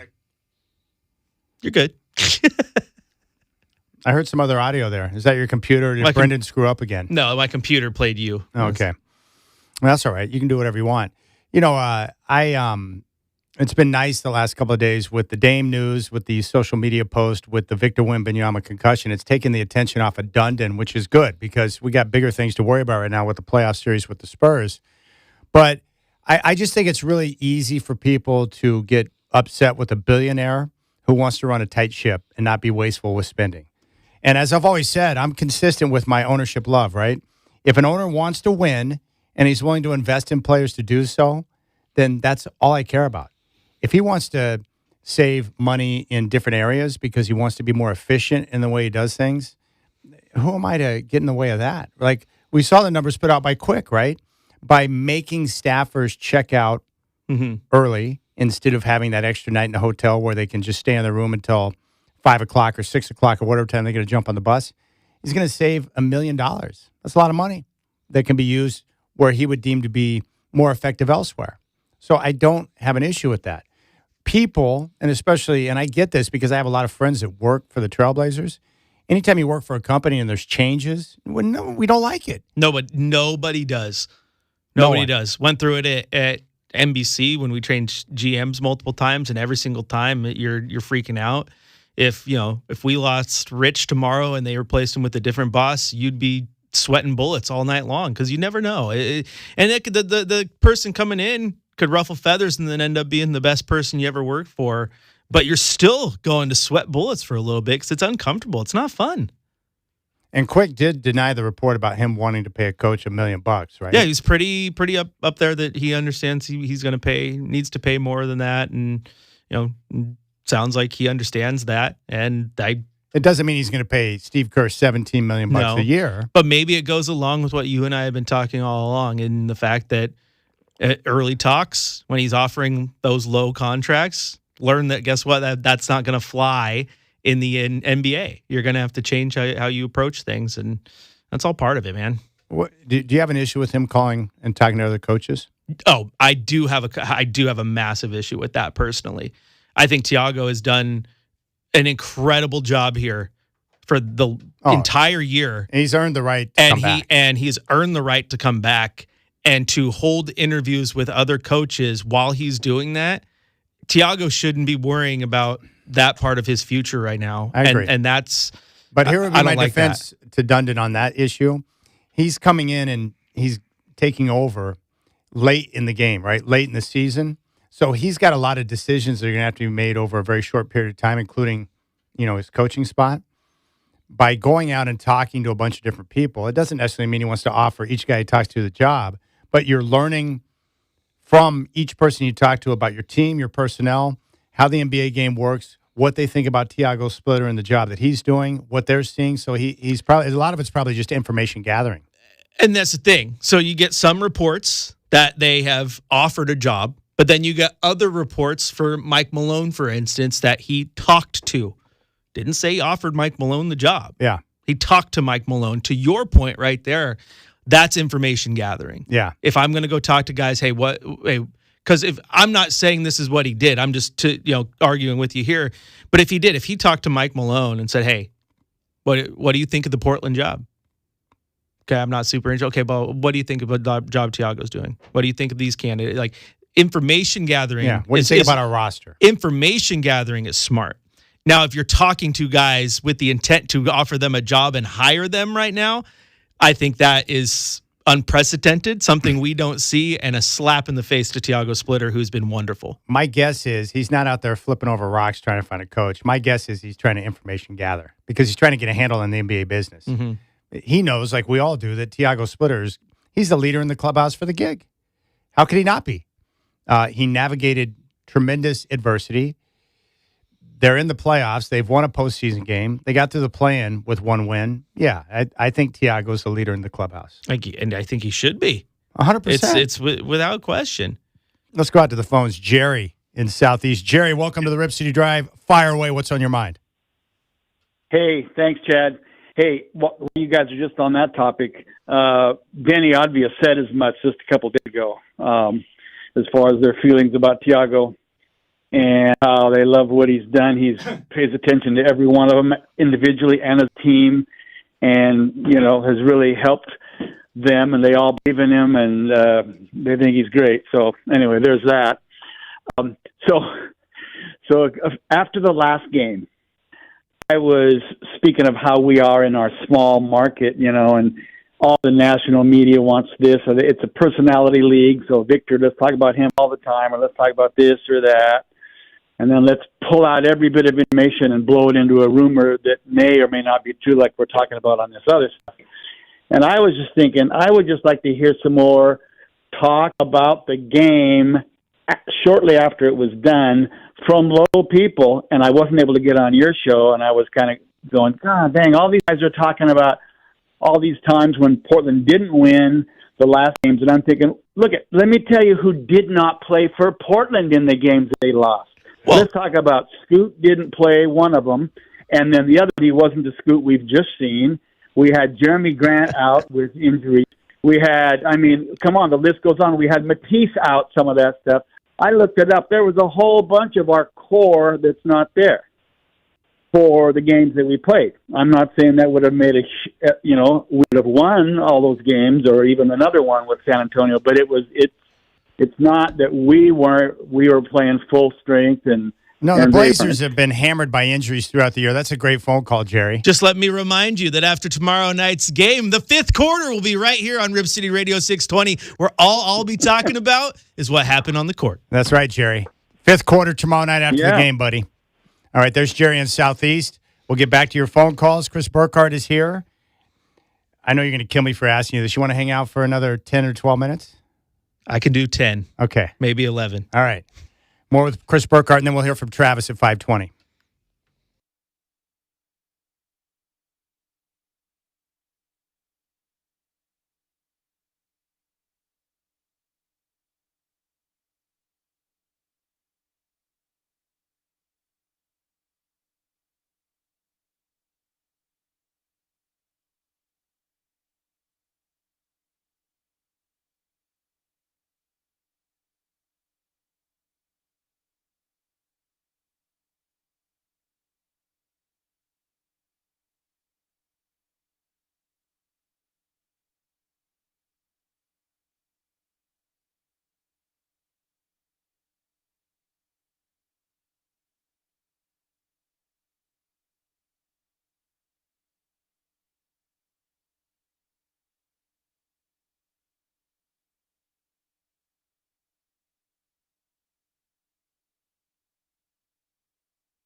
All right, what's up, my friends? Now 5 o'clock, Chad here.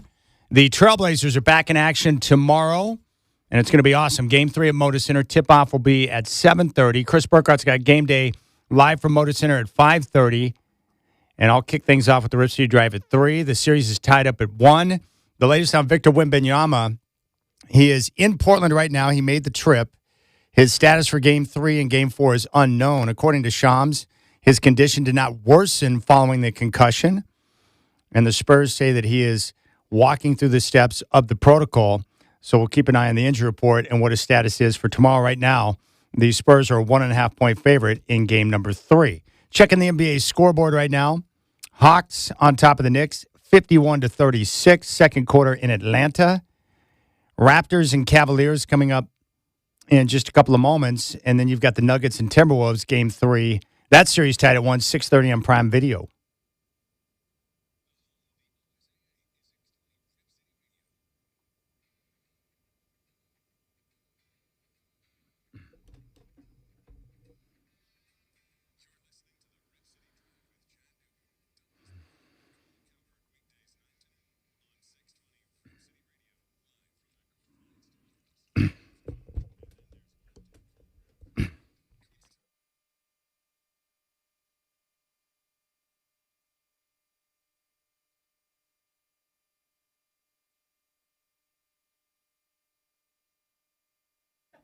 All right, Brendan, you're now at 99.7%. He fired that liner just a second too soon.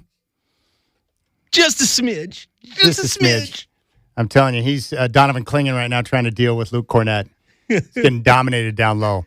Let's go out and talk to George. I made him hold. I want to get his thoughts in, and then I want to continue a discussion Chris and I were having during the break. Why are our conversations during break better than on air? Because you just like talking to me, and there was no phone callers during break. Hey, George, my friend, welcome to the show. What's on your mind as we get ready for Game 3 tomorrow night? I got a couple things. I saw that the NBA posted about Dame Lillard, his 9-year anniversary with his shot, and I just think that's too much of a coincidence. I think that there's reason behind it. All the Instagram and stuff going on with it. I think there's just a small chance he could be returning in a small portion of the game, even if it's just then he drives and passes him, messes him well for a 3. Well, I hate to break it to you, but 35 seconds ago, the Trailblazers tweeted that Damian Lillard is out for Game 3. Oh, darn it! That's a bummer. Just hot off the presses. Man, I was waiting for that. The other thing I was going to say though is Scoot. You can really see that he's hungry, and that's great to see. You look at some of the other players. I'm not going to name names. Other top draft picks. They just don't look as hungry as he does, and you can tell he wants it, and that's a great thing to see. Is that one of those players that were taken as a top draft pick? Does that player happen to play for the Blazers? Yeah, he's a high flyer. I know who you're talking about. You're talking about Shaden Sharp and the way he carries himself. Yeah, I want him to do so well. It's just, he doesn't have the drive that Scoot has. And Scoot's really changed my mind on this series. Yeah, Scoot's been tremendous. And, George, what I can tell you, and Chris can attest to this, Shaden Sharp is a victim of his own laid-back, easygoing personality. He cares, and he works really hard. And I know that because I've talked to people within the organization. They're impressed with his work ethic like they are Scoot's. But Shaden comes across as someone who's so relaxed at all times that he doesn't – I could see how someone might have the perception that he doesn't care, but that's not the case. His personality is just different. Yeah, and I get into that argument with fans all the time because they're like, yeah, but I want him to be more outwardly expressive and show more energy in interviews and it's just not him. It's not him. Some players are the alpha, some aren't, and it doesn't make them any different. They're still super talented. It'd be like asking Jeremy Grant to be a vocal leader in the locker room. Mm-hmm.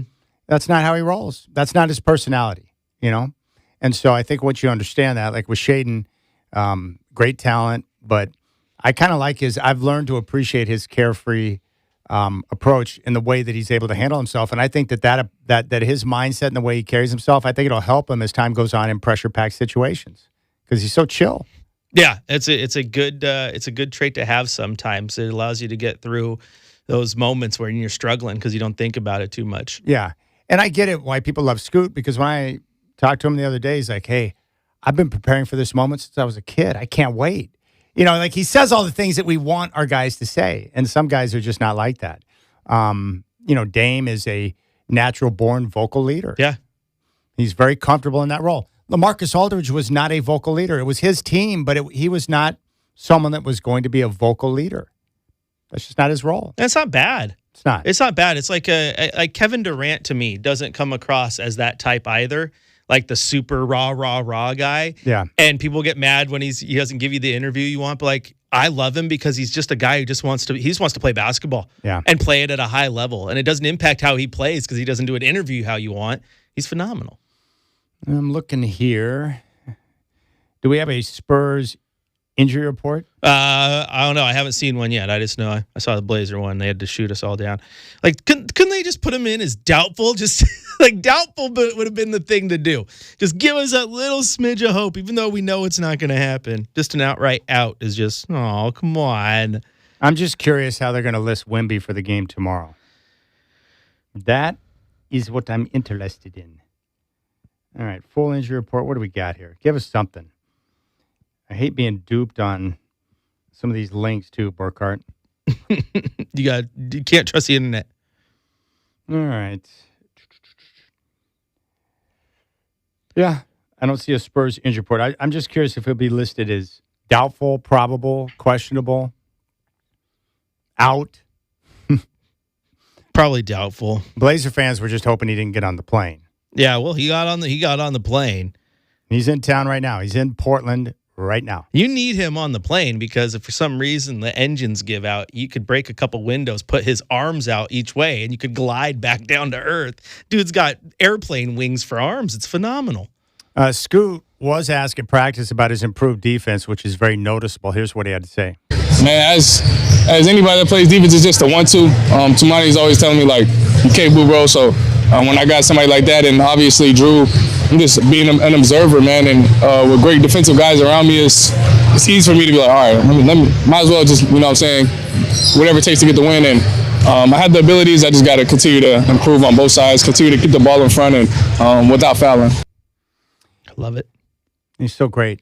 And what's nice is, man, he's picking guys up at half court now. He's doing so well. And how many times in this series, too? I mean, we've seen a loose ball. Didn't result in a turnover. Oh, he almost grabbed it, yeah. But he almost did poke the ball away a few times. But it forced it down to the end of the shot clock. He's been very, very aggressive. And I think that's better because, again, people were knocking him why he didn't get as much playing time in that play-in. And I watched that video and felt like he was getting caught on picks a lot in that game.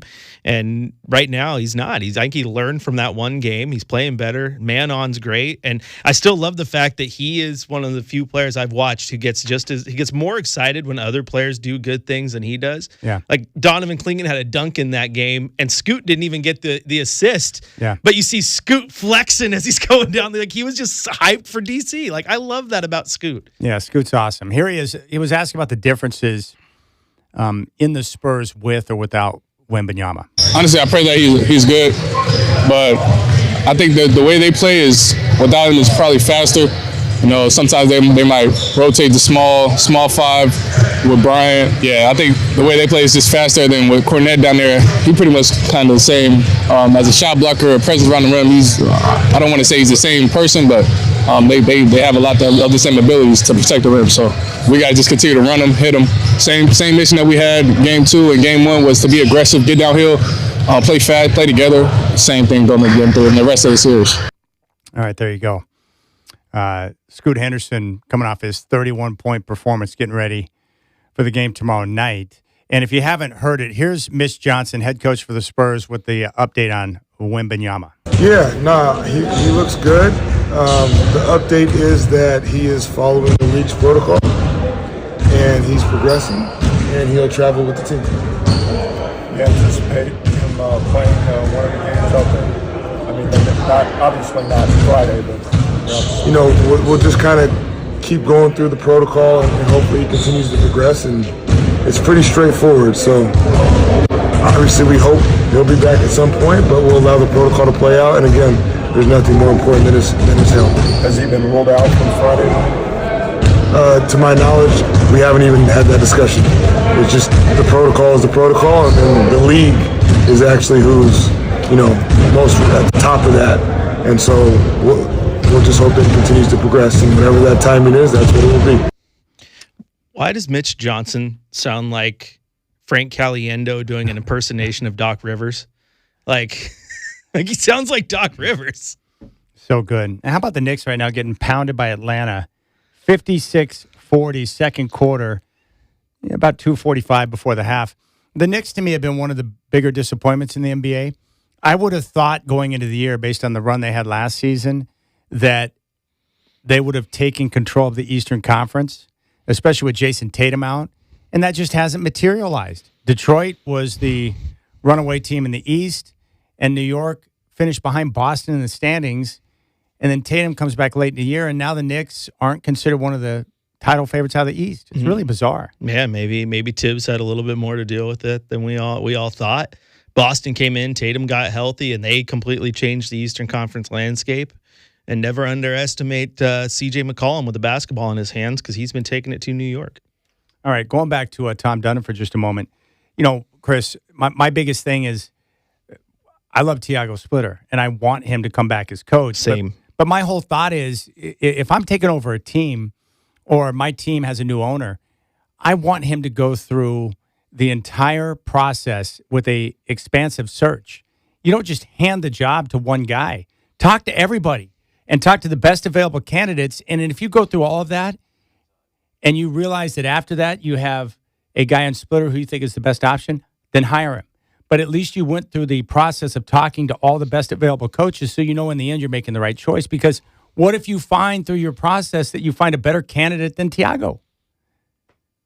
Then you pull the trigger. Yeah. I mean, because I've been on this exact same thing too. I want Tiago to be the guy, but I also want a full coaching search, just like you. It's the same thing I wanted with Billups when he got the extension. Like if Cronin talks to him and believes he's the guy, then that's great.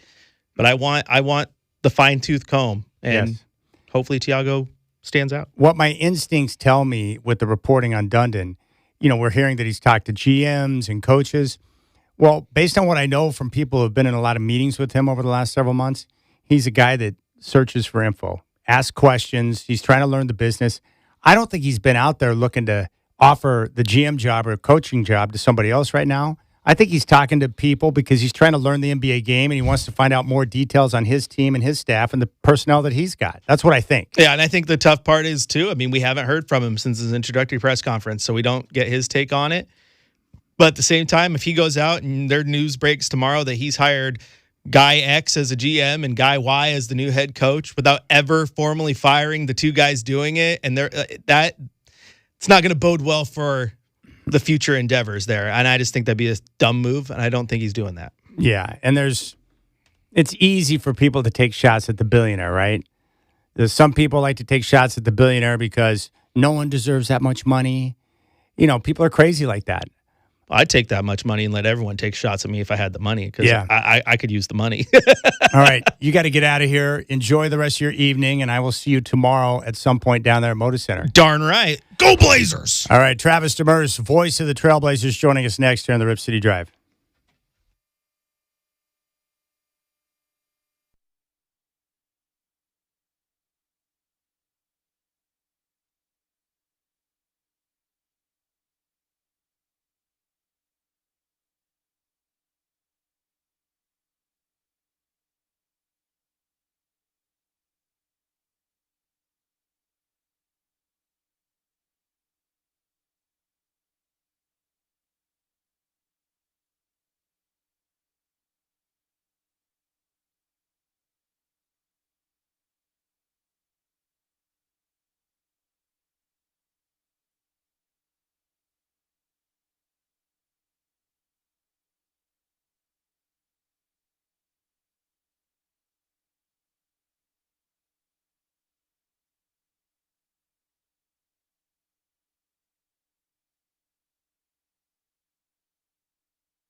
All right, Travis Demers is going to join us in just a moment.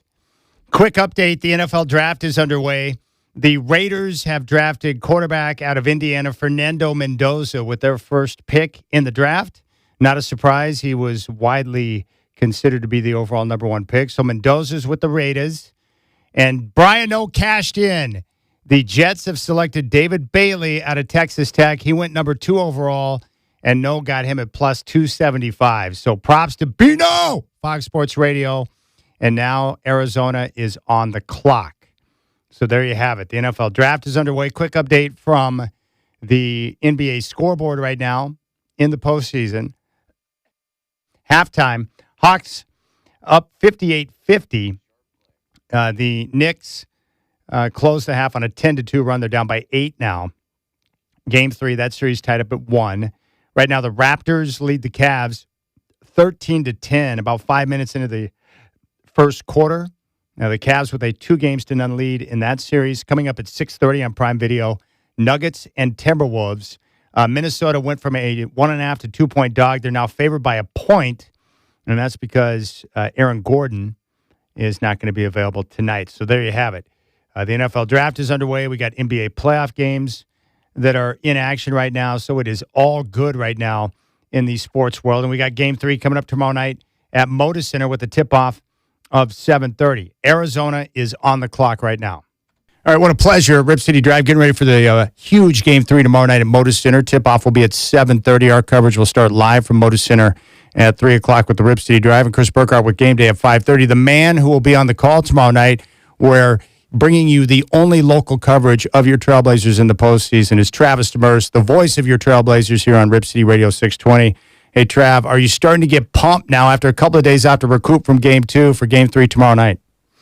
Starting to get pumped, Chad? Man, I've been pumped for a while. I've been pumped for, since at least the Blazers won the play-in game, probably before that. It's been a long time. You and I have talked about it so much, either on the broadcast or, here, wherever. It's been 7 years since that building has been packed for a playoff game, whether it be because of COVID or the bubble or missing the playoffs, whatever it is. I can't wait to see what Moto is going to be like on Friday night, especially because they're coming back with that series tied at a game apiece. Yeah, that was really my only dream going into this series, was get the first one of the first 2 games, get the split and come back home, because I knew what that would mean for a Moda Center. And I saw the report. The game's sold out. Packed crib, not a surprise, but that just tells you that the atmosphere is going to be off the chain.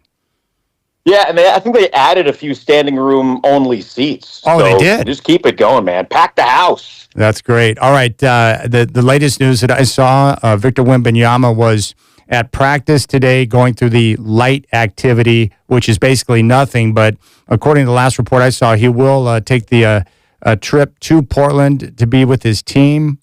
So he'll be here for games 3 and 4. We don't know about his status, but what was your reaction that he'll travel with the team? Yeah, I wasn't surprised. When I read yesterday that his symptoms had not gotten worse, you would expect him to travel with the team. Concussions, there's not a this is how you do it every time, right? Every concussion is different. So when you have something that's that much of a variable and we're not there to see how it is, if it was worse, they wouldn't have put him on the plane. And it wasn't he's not going to travel because he can't play. It would be he's not going to be on the plane because that's not safe for him. They're not going to do that if it's not safe for him. So if he can safely be on the plane, he will be. And it sounds like he is. I don't know how that translates to whether or not he's going to be on the floor. Yeah, no doubt. So what does your instincts tell you? You think he'll play in games 3 or 4, or will they keep him out and hold him off until game 5? It's really hard to say what my instincts are because I don't know and I don't see him. Yeah. But from the video you mentioned, the light workout, there's just a video of him in a hoodie under the basket, stationary, putting balls off the backboard and putting them in. You shouldn't be around bright lights or a lot of noise or things like that if it's a really bad concussion. So that because he is around noise and bright lights and those things, it doesn't seem like it's terrible. But he also wasn't really moving around a whole lot. So it's by that, I don't know. I mean, if I'm guessing right now, I think he probably doesn't play on Friday night. Sunday, things can change in a day. Yeah, there's no question about it. I want to ask you about this, too. I was wondering, maybe the Spurs are, they have him on the trip, but maybe they're just trying to, hold as much information as close to their vest as possible to keep the Blazers guessing on whether or not he'll be available. Do you think there would be any edge to the Spurs, even if they know that he's not going to play in games 3 or 4, just to keep that close to themselves and not reveal it for as long as possible? Is there any tactical advantage in that? Yeah, I think there's a huge tactical advantage to it because you're working on 2 different game plans. Yeah. Right? Yeah. Game plan number 1 when Wemby's playing is to, stop him or play against him. If he's not playing, well, all of the time that you would have spent game planning on that, which they have, I'm sure, a lot of, now that frees you up for other things because they're going to be doing things very differently. When Luke Cornett's on the floor, he's not a shooter. He's definitely not shooting threes. He stands just inside the arc at the top of the key, and they run things through him. He's like that point center type, setting up the offense and just kind of staying there, and everything revolves around him. And it's just a different type of team. So you're preparing for 2 teams in one in a lot of ways.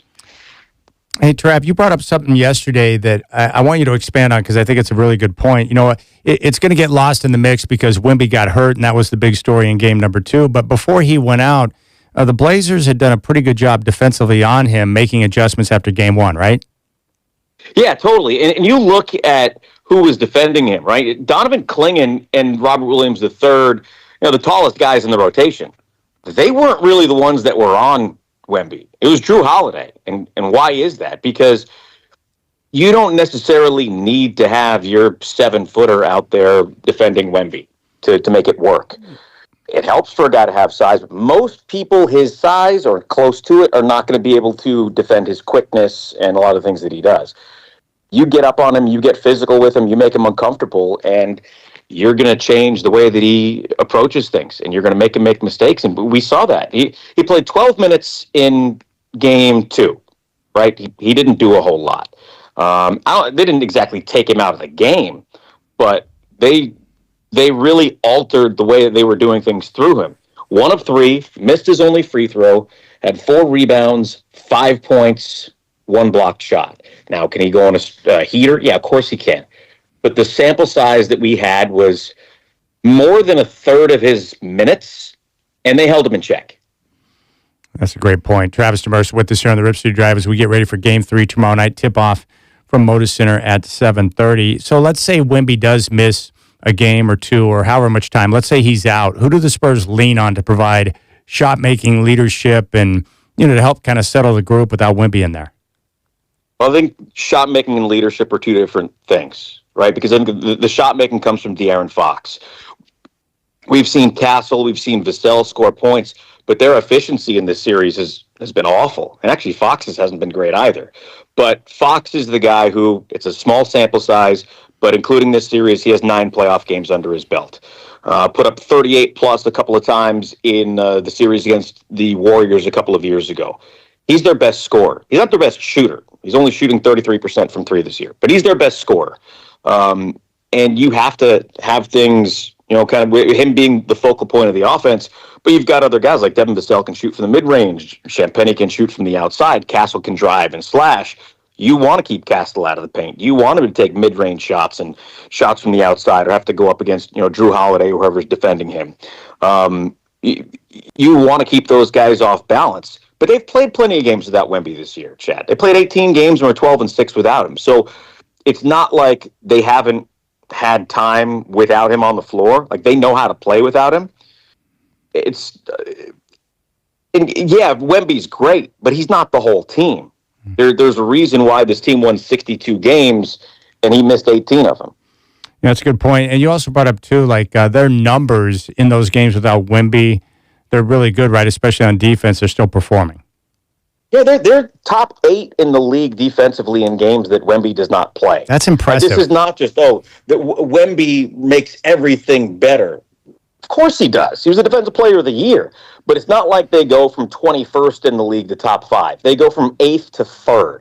So, yeah, the defense is fantastic with Wemby on the floor. They block a lot more shots. They don't allow as much penetration and getting to the rim.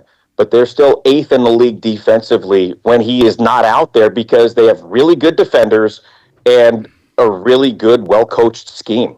So really, remember when Denny was out with the back and we saw the Blazers, struggle offensively because they had lost a key part of their identity with Denny having the ball in his hands and pushing the tempo and being aggressive and getting in the paint.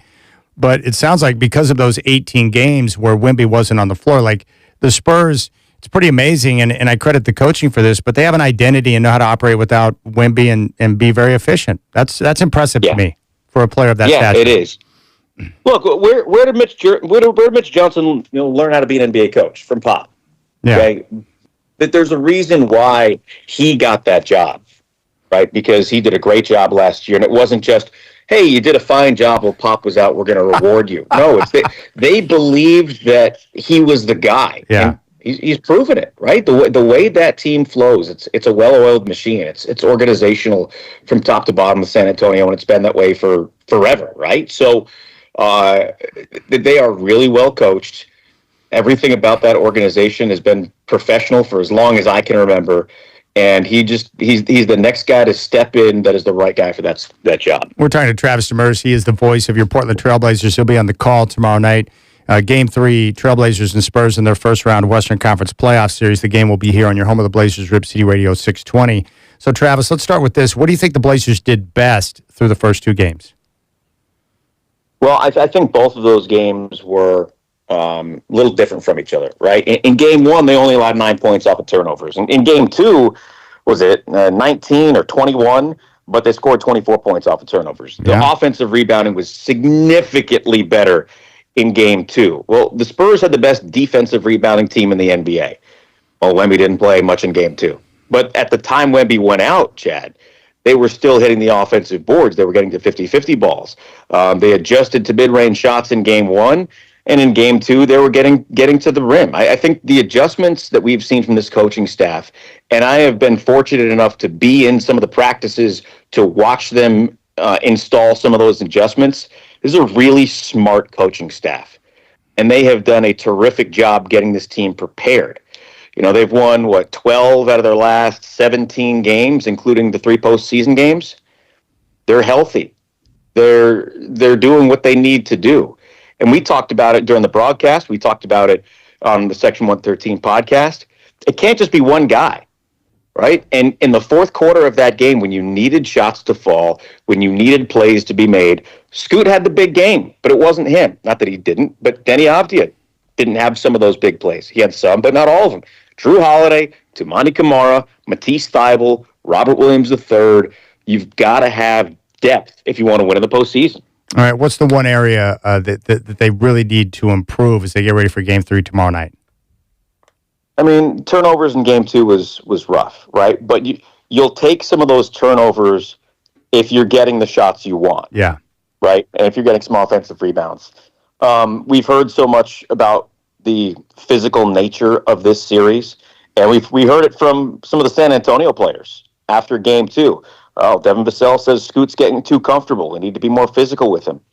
I don't know that that's something that I would say needs improvement, because I think they've been very good there, but they've got to continue to match the physicality of this series, because San Antonio is not going to give up there. They're going to keep the pressure on, and that's something the Blazers have to match and be better with. I think the Blazers have been the smarter team in this series so far, and I think that needs to continue also. All right. I'm so glad that you're on the show. You told me the story on the Section 113 podcast, but the Rip City Radio audience needs to hear it as well. So keep in mind, Travis Demers from Westchester, New York, grew up a Knick fan, and for obvious reasons had certain disgust for Reggie Miller, who you had a chance to meet and interact with before Game 2. Tell us how it went down. Yeah, and by the way, Chad, I left New York when I was 21. I've been in Oregon longer than I lived in New York. So while I did grow up a Knicks fan, I'm all Blazers right now. Well, of course. But I grew up a Nugget fan. I grew up a Nugget fan as a big fan of like Alex English and Fat Lever, because those were the guys I went to NBA games and saw first. But like you, I've been out here a long time, so I understand what you're saying. I love the Blazers. Totally. So growing up a 12-year-old in 1994, a 13-year-old in 1995 for some of those really heated Knicks-Pacers series. And it wasn't just those. There were other series they played in the playoffs together. I couldn't stand Reggie Miller. Like, I despise him with every fiber of my being.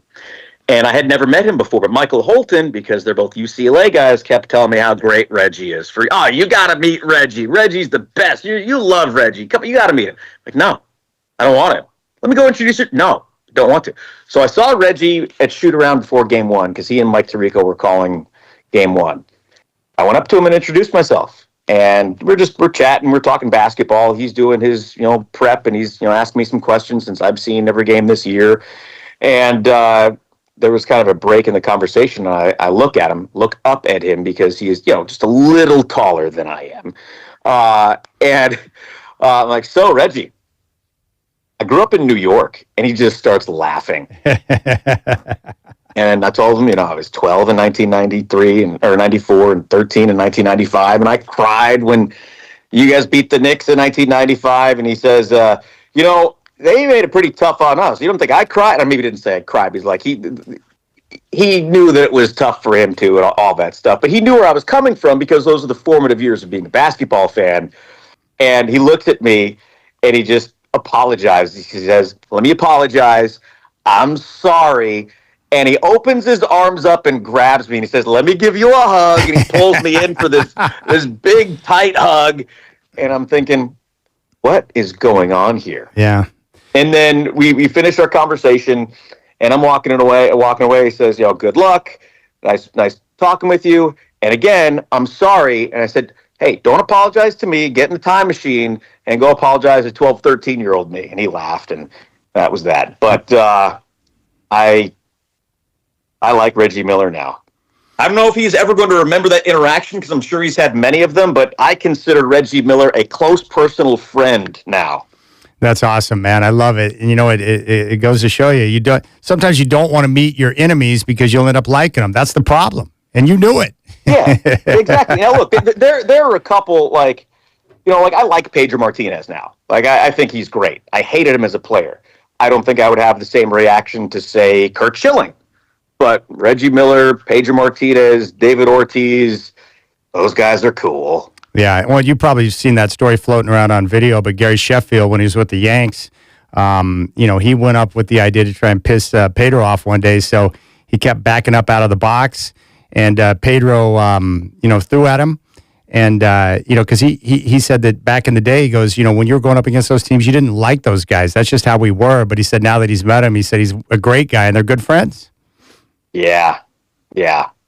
In fact, it was Bernie Williams. Yeah, I mean, look, Bernie said just because people have grown up in different areas or represent a different team, things like that, like it's sports, man. And I'm a petty sports fan. Don't get me wrong.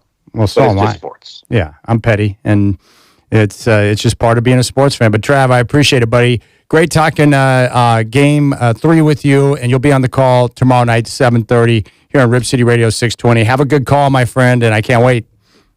Thanks, brother. See you tomorrow. All right, big thanks to Travis Demers. He'll be on the call tomorrow. Your only place for local coverage of the Portland Trailblazers throughout their postseason runs right here on Rip City Radio 620 because of the league's new TV deals. There's no local television broadcasts, which is a shame. Checking the NFL draft. Fernando Mendoza went number 1 overall to the Raiders. David Bailey out of Texas Tech, the edge rusher, to the Jets at number 2. Jeremiah Love, the awesome running back from Notre Dame, to the Cardinals. Wide receiver Carnell Tate from Ohio State goes to the Titans. And from Ohio State, Arvell Reese goes 5th overall to the New York Giants. And that means the Kansas City Chiefs are on the clock. Who are they going to take? All right, 503-248-0620. You got the Rip City Drive on your home of the Blazers, Rip City Radio 620.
All right, checking the NBA scoreboard.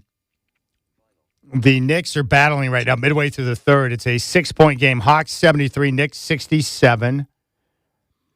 You know, the Knicks had closed the first half on a 10-2 run, and were down by 8 at halftime. The Hawks quickly pushed that back up to 15, but New York has battled back. So that looks like a wildly entertaining basketball game. Raptors a 37-30 lead on the Cavs as they try to get their first win in the series. And then we got the Nuggets and Timberwolves coming up on Prime Video at 6:30. I did come across the Spurs injury report. Victor Wembanyama has officially been listed as questionable for Game 3 tomorrow. So there you have it. Let's see what the latest odds are on the basketball game for tomorrow with that news. Spurs are a 2-point favorite over the Blazers tomorrow at Moda Center. Current line, Timberwolves were a slight underdog. They're now a 1-point favorite over the Nuggets with the news about Aaron Gordon being out.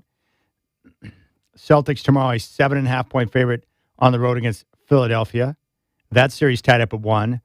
And the Rockets, who have just looked awful through 2 games in Los Angeles, they play in Houston tomorrow, Game 3, trying to get back on track in that series. They are a 9-point favorite at home against the banged-up Lakers. And then we got the games on Saturday. Pistons, Magic from Orlando, Game 3. That series tied up at 1. And the Thunder at the Suns on Saturday with Oklahoma City having a 2-game-to-none lead. Jalen Williams listed week to week now with a grade 1 hamstring strain. So there you have it. That's what's going on. And with the latest on the NFL draft, as you know, many of you do, Fernando Mendoza went number 1 overall to the Raiders. David Bailey cashed in for Brian Noe. Edge rusher from Texas Tech on his way to the Jets, Jets. The Notre Dame running back Jeremiah Love, best running back in the draft. He's on his way to Arizona. Carnell Tate, the wide receiver from Ohio State, is going to the Titans. Ohio State pass rusher Arvell Reese on his way to the Giants. The Chiefs have selected Mansour Delaney. They moved up to number 6 to get the corner from LSU. And then Sonny Styles, linebacker from Ohio State, on his way to the Commanders. And there you have it. So the Seahawks are going to be selecting at the end of the draft with the 32nd pick. And then after tonight, the draft will continue Friday and Saturday. But tomorrow is going to be a big day. So we're going to start our coverage at noon.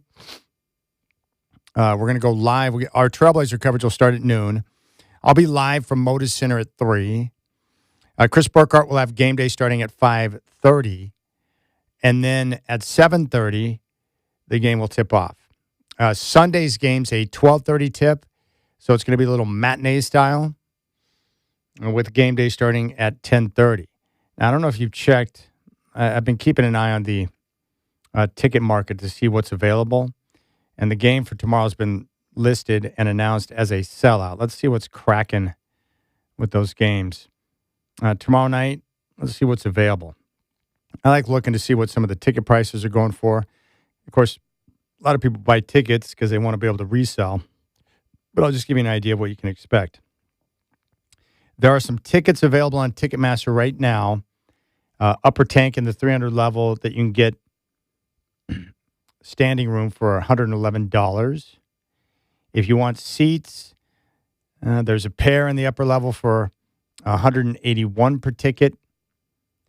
And outside of that, there are a couple of seats on the regular market in the club area for $345. So they're pretty sparse now, but there are tickets that you can purchase if you're willing to pony up the scratch, including the club level. But they do have standing room only available, too. If you want those, they've got a couple of sections with plenty of standing room tickets available if you wanted to purchase. All right, that's going to do it for us. Big thanks to all of our guests today. Brian Noe, Fox Sports Radio. Lamar Hurd, your Trailblazers television analyst. Chris Burkhart for joining him in studio, the voice of your Blazers, Travis Demers. Big thanks to Brendan Slaughter for engineering the program. And I thank you. I love getting a chance to talk with you and get ready for tomorrow night. This is a great time to be alive in Portland. I'll be on with the Brew morning show tomorrow, getting set up for tomorrow night. And then I'll be live starting at 3 o'clock tomorrow. So enjoy your night. Let's get geeked up and ready to roll for Game 3 tomorrow night at Moda Center. You guys have a good night, and I'll talk to you tomorrow.